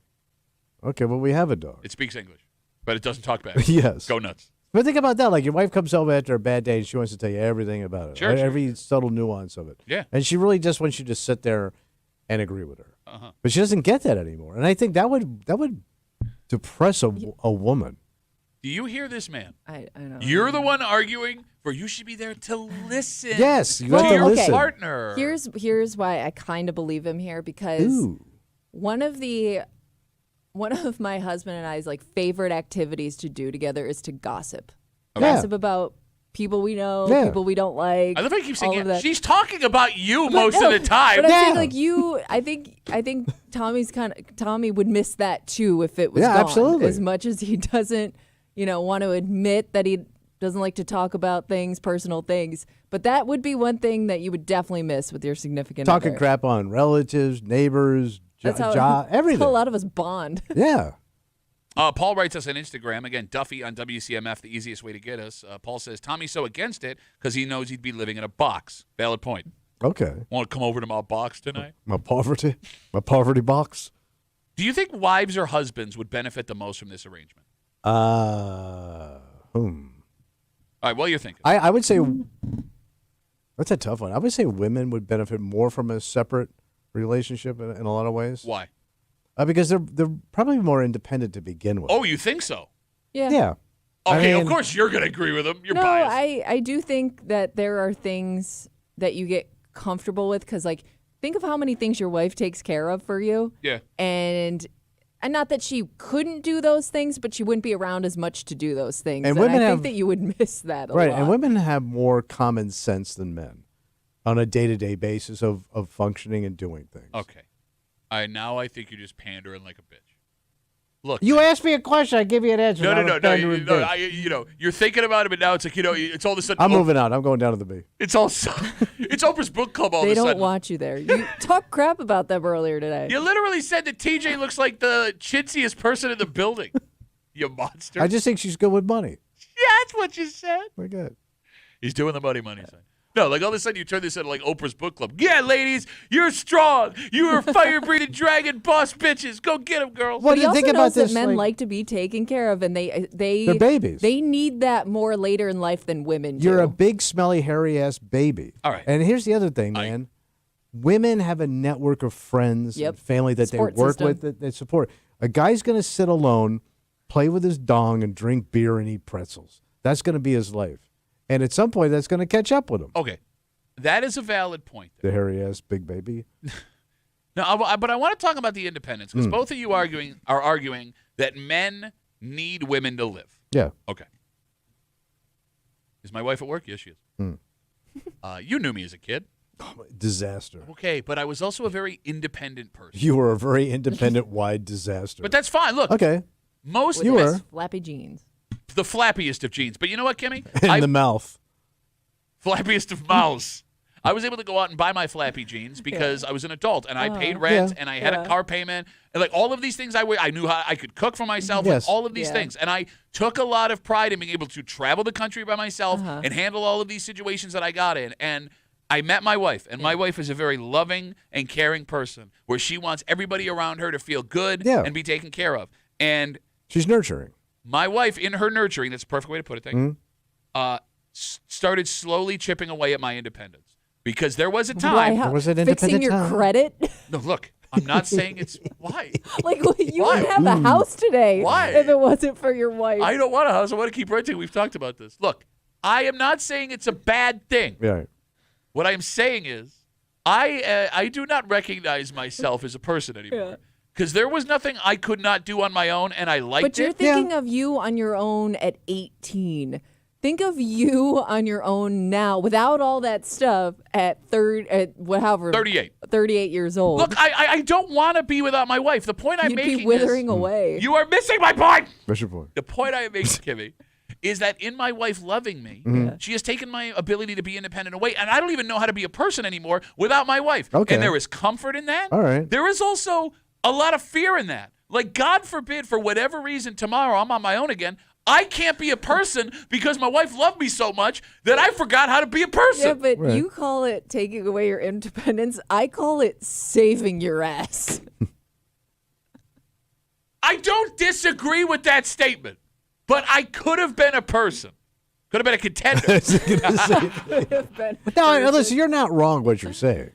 I mean, I mean, true. Even Tommy figured out how to buy a house. I mean, but no, he was with his ex-wife at the time. Oh, true. Never mind. Yeah, she was a lot of help.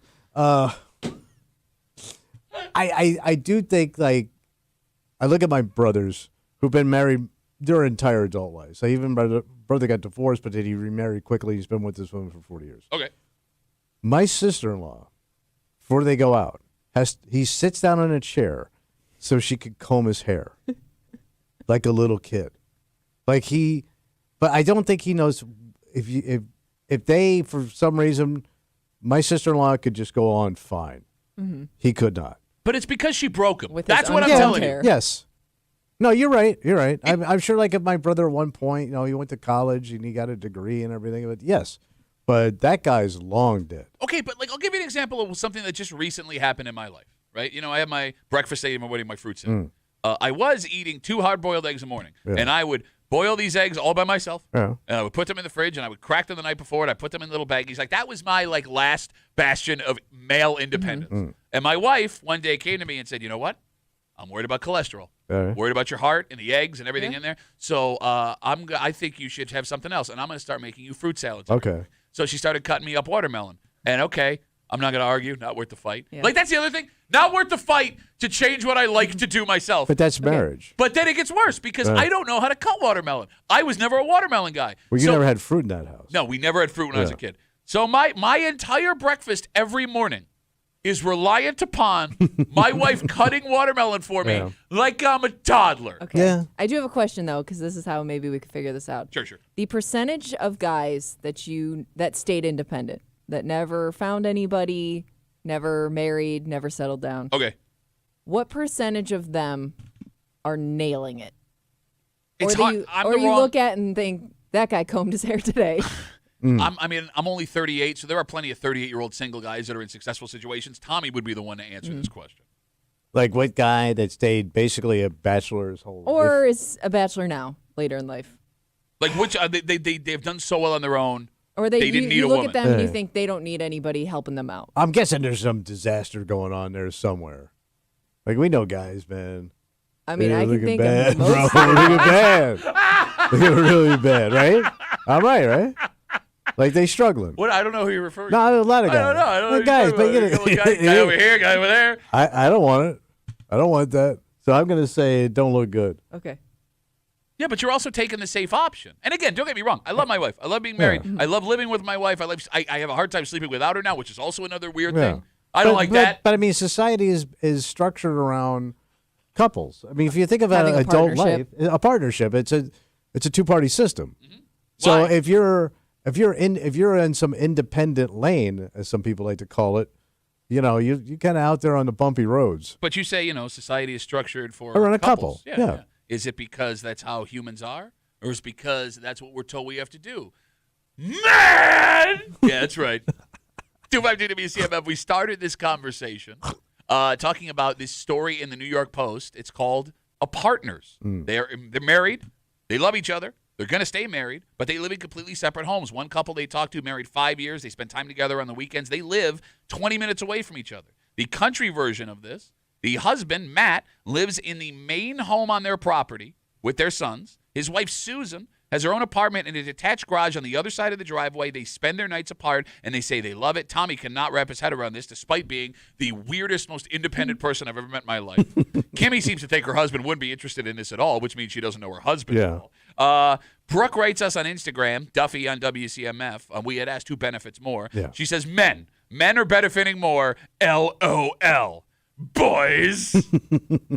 I would argue men would benefit more from this. Living apart.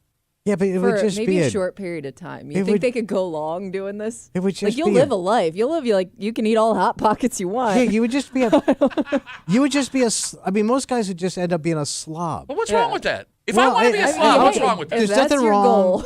But that's what your goal is, just to be the worst version of yourself. Oh, that's what you're gonna get. I think he's. God, I think this is the best version of you right now. Very nice. You just told a story. It took 7 minutes to get through all of the women that have punched you in the face. But that's all behind me now. Yeah, you better hope. You were saying, Kimmy, I'm sorry. I think you would love it at first, but I do think like that. I don't know how you do over time. Loneliness would get to men Yeah. quicker than women. Like again, because women have a supporting social network, men don't. Okay. So how many times you you gonna would call get up your deep buddy? into the comments on Facebook. Yeah, no, you're. Yeah. How many times you gonna call up and bust your buddy's balls at night? All of those are fair arguments. I do not disagree with any of it. I just hate this idea. I hate this idea that as men become older and like Kimmy and all other women are like, heck, like, you can't take care of yourselves. Well, no, it's because you love us too much. Like, let me be a person every once in a while. I'm a grown man. Because I was trying to think how it would work. Let's say, let's say a guy does this situation, and he has one single friend. Okay. So he's got a guy that he can call because he wants to do something tonight. Even that relationship's going to go bad. When you say bad. Like there's going to be a moment where you two are so stupid, you're going to be packing up the car and driving to Alaska because you think it'll be cool. That does sound fun. That doesn't sound fun. It sounds fun. It's an adventure. Only one of you are coming back. All right, so both of you agree. If you are married, you stay under the same roof and you cherish your time together. Seems like better for you, but who am I to say? Okay. So the good news is we're never going to hear Tommy ever complain about his relationship ever again into a microphone. I don't complain. What do I complain about anything? She caught you in a tree when she told you weren't allowed to be in a tree. And you tell me, oh, man, look at these idiots doing stuff with their single buddies. Help, I'm in a tree. It's Friday. You know what that means. Oh, yeah. Creep it out in a tree. That's right. Creeping it out. No trees involved. All the disgusting things Tommy said all week long. And it's back at Darien Lake. I didn't know this thing was shut down. Was it shut down last summer? I don't. What are we? You wouldn't know. I don't know why I'm asking you. Is it amusement? The amusement part of the amusement park? It is an amusement, yes. Well, the amusement It is an park? amusement structure, sir. We will tell you which amusement structure we are discussing. Yes. But here's the thing. Speaking of getting older, it's hard to know if these things now are designed for kids Yeah. or if they're designed for adults. Because I get the feeling When you find out adults are really into these, you judge the hell out of that adult. Yeah. We'll get into it next. Let's see you,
I didn't know this went away. Oh. And maybe they were just working on it over the summer, but Okay. there is a big celebration coming out of Darien Lake because one of their earliest premier coasters is back, baby. But it's one of the older ones?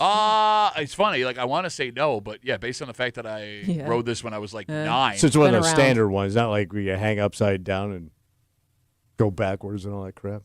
Well, the roller coasters now, they're out of control. You're hanging out in the break room. Rochester's Classic Rock, 96.5 WCMF. We'll get to that in just a second. Yeah. But before we do, you say a lot of creepy things. You're welcome. And this is perfect because we have all the creepy things Tommy said all week that we could play while he recollects his thoughts that he just tried to spew out of his face. Well, I don't know what kind of coaster you're talking I'm about. going to tell you what coaster. It's Creep Cap. It happens now on CMF. Tommy said it, and we all regret it. It's the Creep Cap on WCMF. You don't think young Tommy Muley could get some ass? No. You know, I don't I like got ass. I don't like to speak in absolutes. And by the on way, this show. I was a big ass man. You know that. Even nicknamed some of my former girlfriends with ass connotations. You know I had some ass, bro. You smelled my house. There was always a whiff of lady ass in that house. Betty Tuna. That's your mom. No, I'm not saying she didn't touch herself. The point I'm making is I had that vacuum with all those attachments.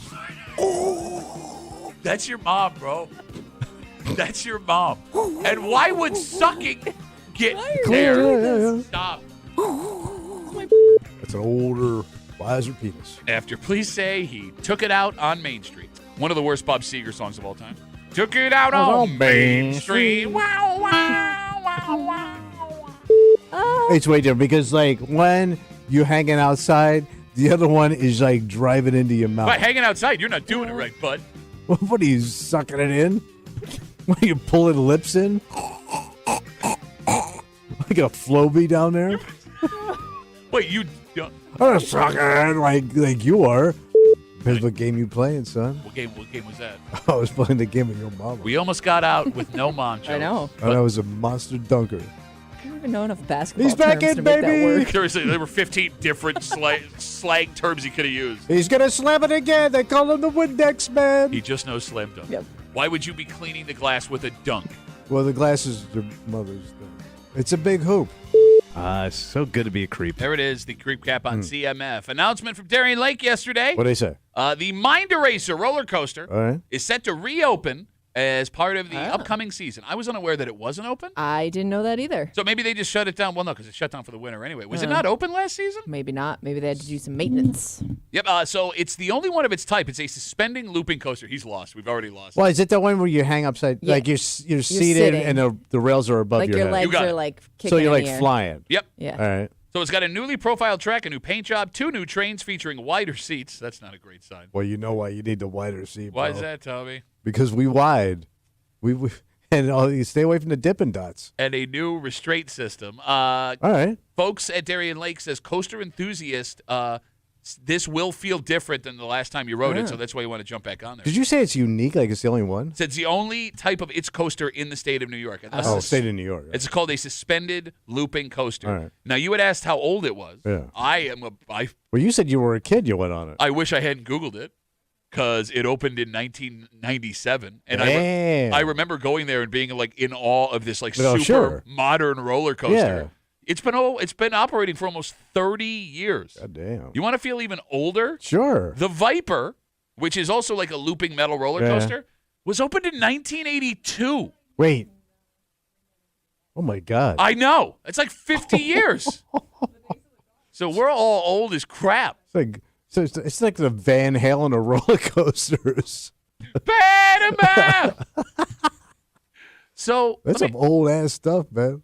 I'm at the age now where I don't know who roller coasters are aimed towards. Well, I'm guessing always going to be like young kids. Is it kids? Because there's a pretty big population of adults that live for roller Well, coasters. they're like enthusiasts and stuff. Or even people that just enjoy doing them. Like, Yeah. is your dad a roller coaster guy? Yeah, he was a roller coaster pusher. He's got the mustache for it. Oh, yeah. Like as a kid, I probably would have never stepped foot onto a roller coaster. Like it did not interest me as a kid. It looked terrifying. I would not have done it if my dad didn't shame me into getting on that roller coaster. My dad would push me to tears. Yes. Oh, yeah. No exaggeration. I think every dad does that to their kid. Okay. So my old man hated roller coasters, but pushed us to go on them. Why? Because So he's a he dick. didn't go on it with you? No, yeah, go. You gotta face your fears. You go, no. Yeah. All right, finish this sentence. All right.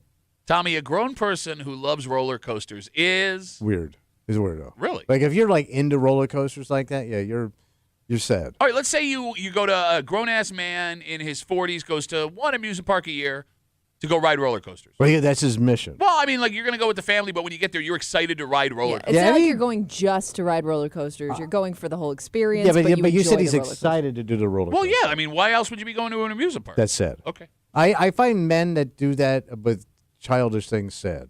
You think roller coasters are childish? 'Cause Yeah, you must be they're this tall to designed ride. for kids. Are they? 48 inches. That's not kids, buddy. Granted, you have yet to ride a roller coaster. I don't know. I mean, Kimmy, do you look at guys, adults, men and women that like roller coasters as weird? No, I think that there are just some people that are kind of like thrill seekers. So that is like their hobby. That's what they enjoy doing. I do not fall into that category, but like I said, guys like my dad and even his buddies, and they would all bring their kids, and I think they were more excited for the roller coaster than the kids that were at the park that day. No, to your point, I remember, so we had Darien Lake season passes for years because Mm-hmm. my dad found out that you could leave the park, eat lunch in your car, and then Yeah. go back in. So that was Nice. his way to save money. Yeah. But yeah, my dad, he would always be, it's like being in a fighter jet. Yeah. Like that was his fantasy. Yeah. My dad was a grown-ass roller coaster lover. Really? Yeah. Love Well, that you stuff. speak very highly of him all the time. Well, no, but it's weird. 'cause Glowing you always of tell you. me I give him too hard a time, and all of a sudden now he's a weirdo. I Yeah, can't. I think like as an adult, especially when you're bringing kids, like your job is to make it fun. Your job is supposed to be to like go on the rides with them, and I think that it's okay to enjoy it. So let's talk about that. All right. Again, 252 WCMF. Darien Lake announced the Mind Eraser after some upgrades. Is back open this year. Opened in 1997, and now I have turned to dust. Mhm. It gets to a point where it's like, all right, your body as an adult, for most people, whether it's the equilibrium, The whether G-force, man. you're sore, whatever it Yeah. is, you don't want to do roller coasters Can't anymore. do it. What I did not anticipate, to your point, Kimmy, was my daughters wanting to do this, Yeah. but not wanting to do it alone. Yeah. now you gotta right, go on. you're sucked in. I hate Oh, it. yeah. Yeah. Oh, I hate So it. you will your wife go on them? Yeah, but she hates it too. Oh. And like my wife, I put on a brave face because Yeah. I have these, vivid memories of my dad making me cry, and I don't want to cry in front of my 12-year-old. So I have to be like, it's okay when Yeah. I want no part of these Yeah. roller coasters. My Yeah. wife will openly be like, I hate this. I don't want to Oh. do it. Like in the ride. I don't think at this point it's not the ride. The ride doesn't scare me at this point. What I'm worried about is getting sick. Like, Oh. I can't take like the head bobbing around and the So you're gonna like, retch, my yeah. stomach. Yeah, gets like ugh. I just hate it. So the worst night I can think of in an amusement park, or a day, is when I was dating that chick from Lexington, my fiance. She wanted to go up. There's a famous amusement park just north of Cincinnati. It's called Kings Island. And famous joint, big roller coaster. She wants to go. I'm not even thinking, right? So we're going. She wants to go on roller coasters. Now, I'm dating this chick. I have to get on this roller coaster. And it's one of them wooden, rickety-ass looking things. Where you like you hurt afterwards. Right, but Yeah. she's like cool. I look like a complete puss. And here's the worst part. I didn't even realize it. I wasn't even looking at it. It goes backwards. And I didn't realize it till we started going. I go, oh my, this is really throwing me off. So like I am now white knuckling, making the biggest sissy face I can, and then she's like having fun, putting her arms up and going, look, I don't want to look at nothing, man. Like as we're going up, she goes, look what you can see. And I don't like heights like this because it's all rickety, and I don't want to. I'm complete fear. Yeah. Like whatever manhood I had got completely sucked out of me, and she's laughing at me. And then we still had an hour and a half ride home that day. No, I mean, I would argue. It was the worst. I would argue there are a lot of men, whether or not they admit it, a top 5 scariest moment in their life was on a roller coaster. Oh, yeah. Either as it was going up or the peak. You remember the Superman? I The don't know one what they. at- one at Darien Yeah. Lake? Darien Lake, I don't know Yeah, what they At call one it now. point, it was like the tallest one in the region or something. Kimmy, it is so high that first fall, and like the seats were so tiny, Yeah. and you couldn't see the, what do you call it, track Yeah. underneath you. Yeah, I hate it.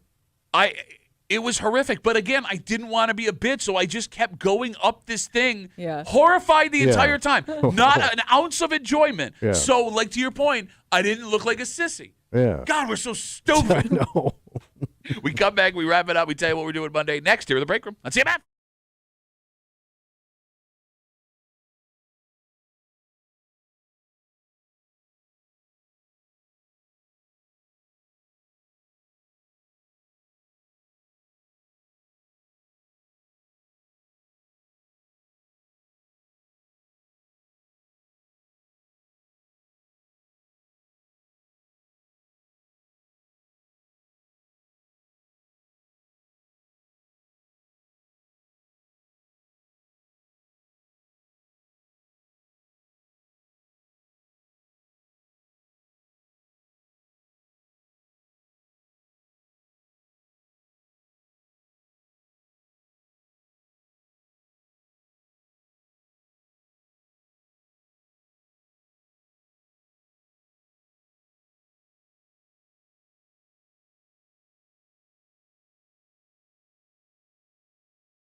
What the hell happened there?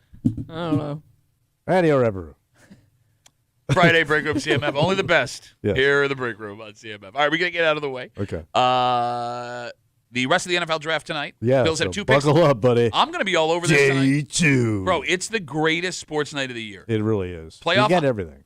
Playoff hockey, playoff basketball, Major League Baseball, NFL draft, all at the same time. Oh, and the Amerks kick off their playoffs tonight. They have 2 games home, this right? weekend. Yeah. Yep, tonight at home against Syracuse Crunch, 7 o'clock puck drop, something around there. So you got that going on. I don't know if that's on TV locally. I haven't seen. Not sure. Okay, great. Thank you, Kimmy. We will be back Monday. Tommy made some picks yesterday. Tommy tells it like it is draft edition.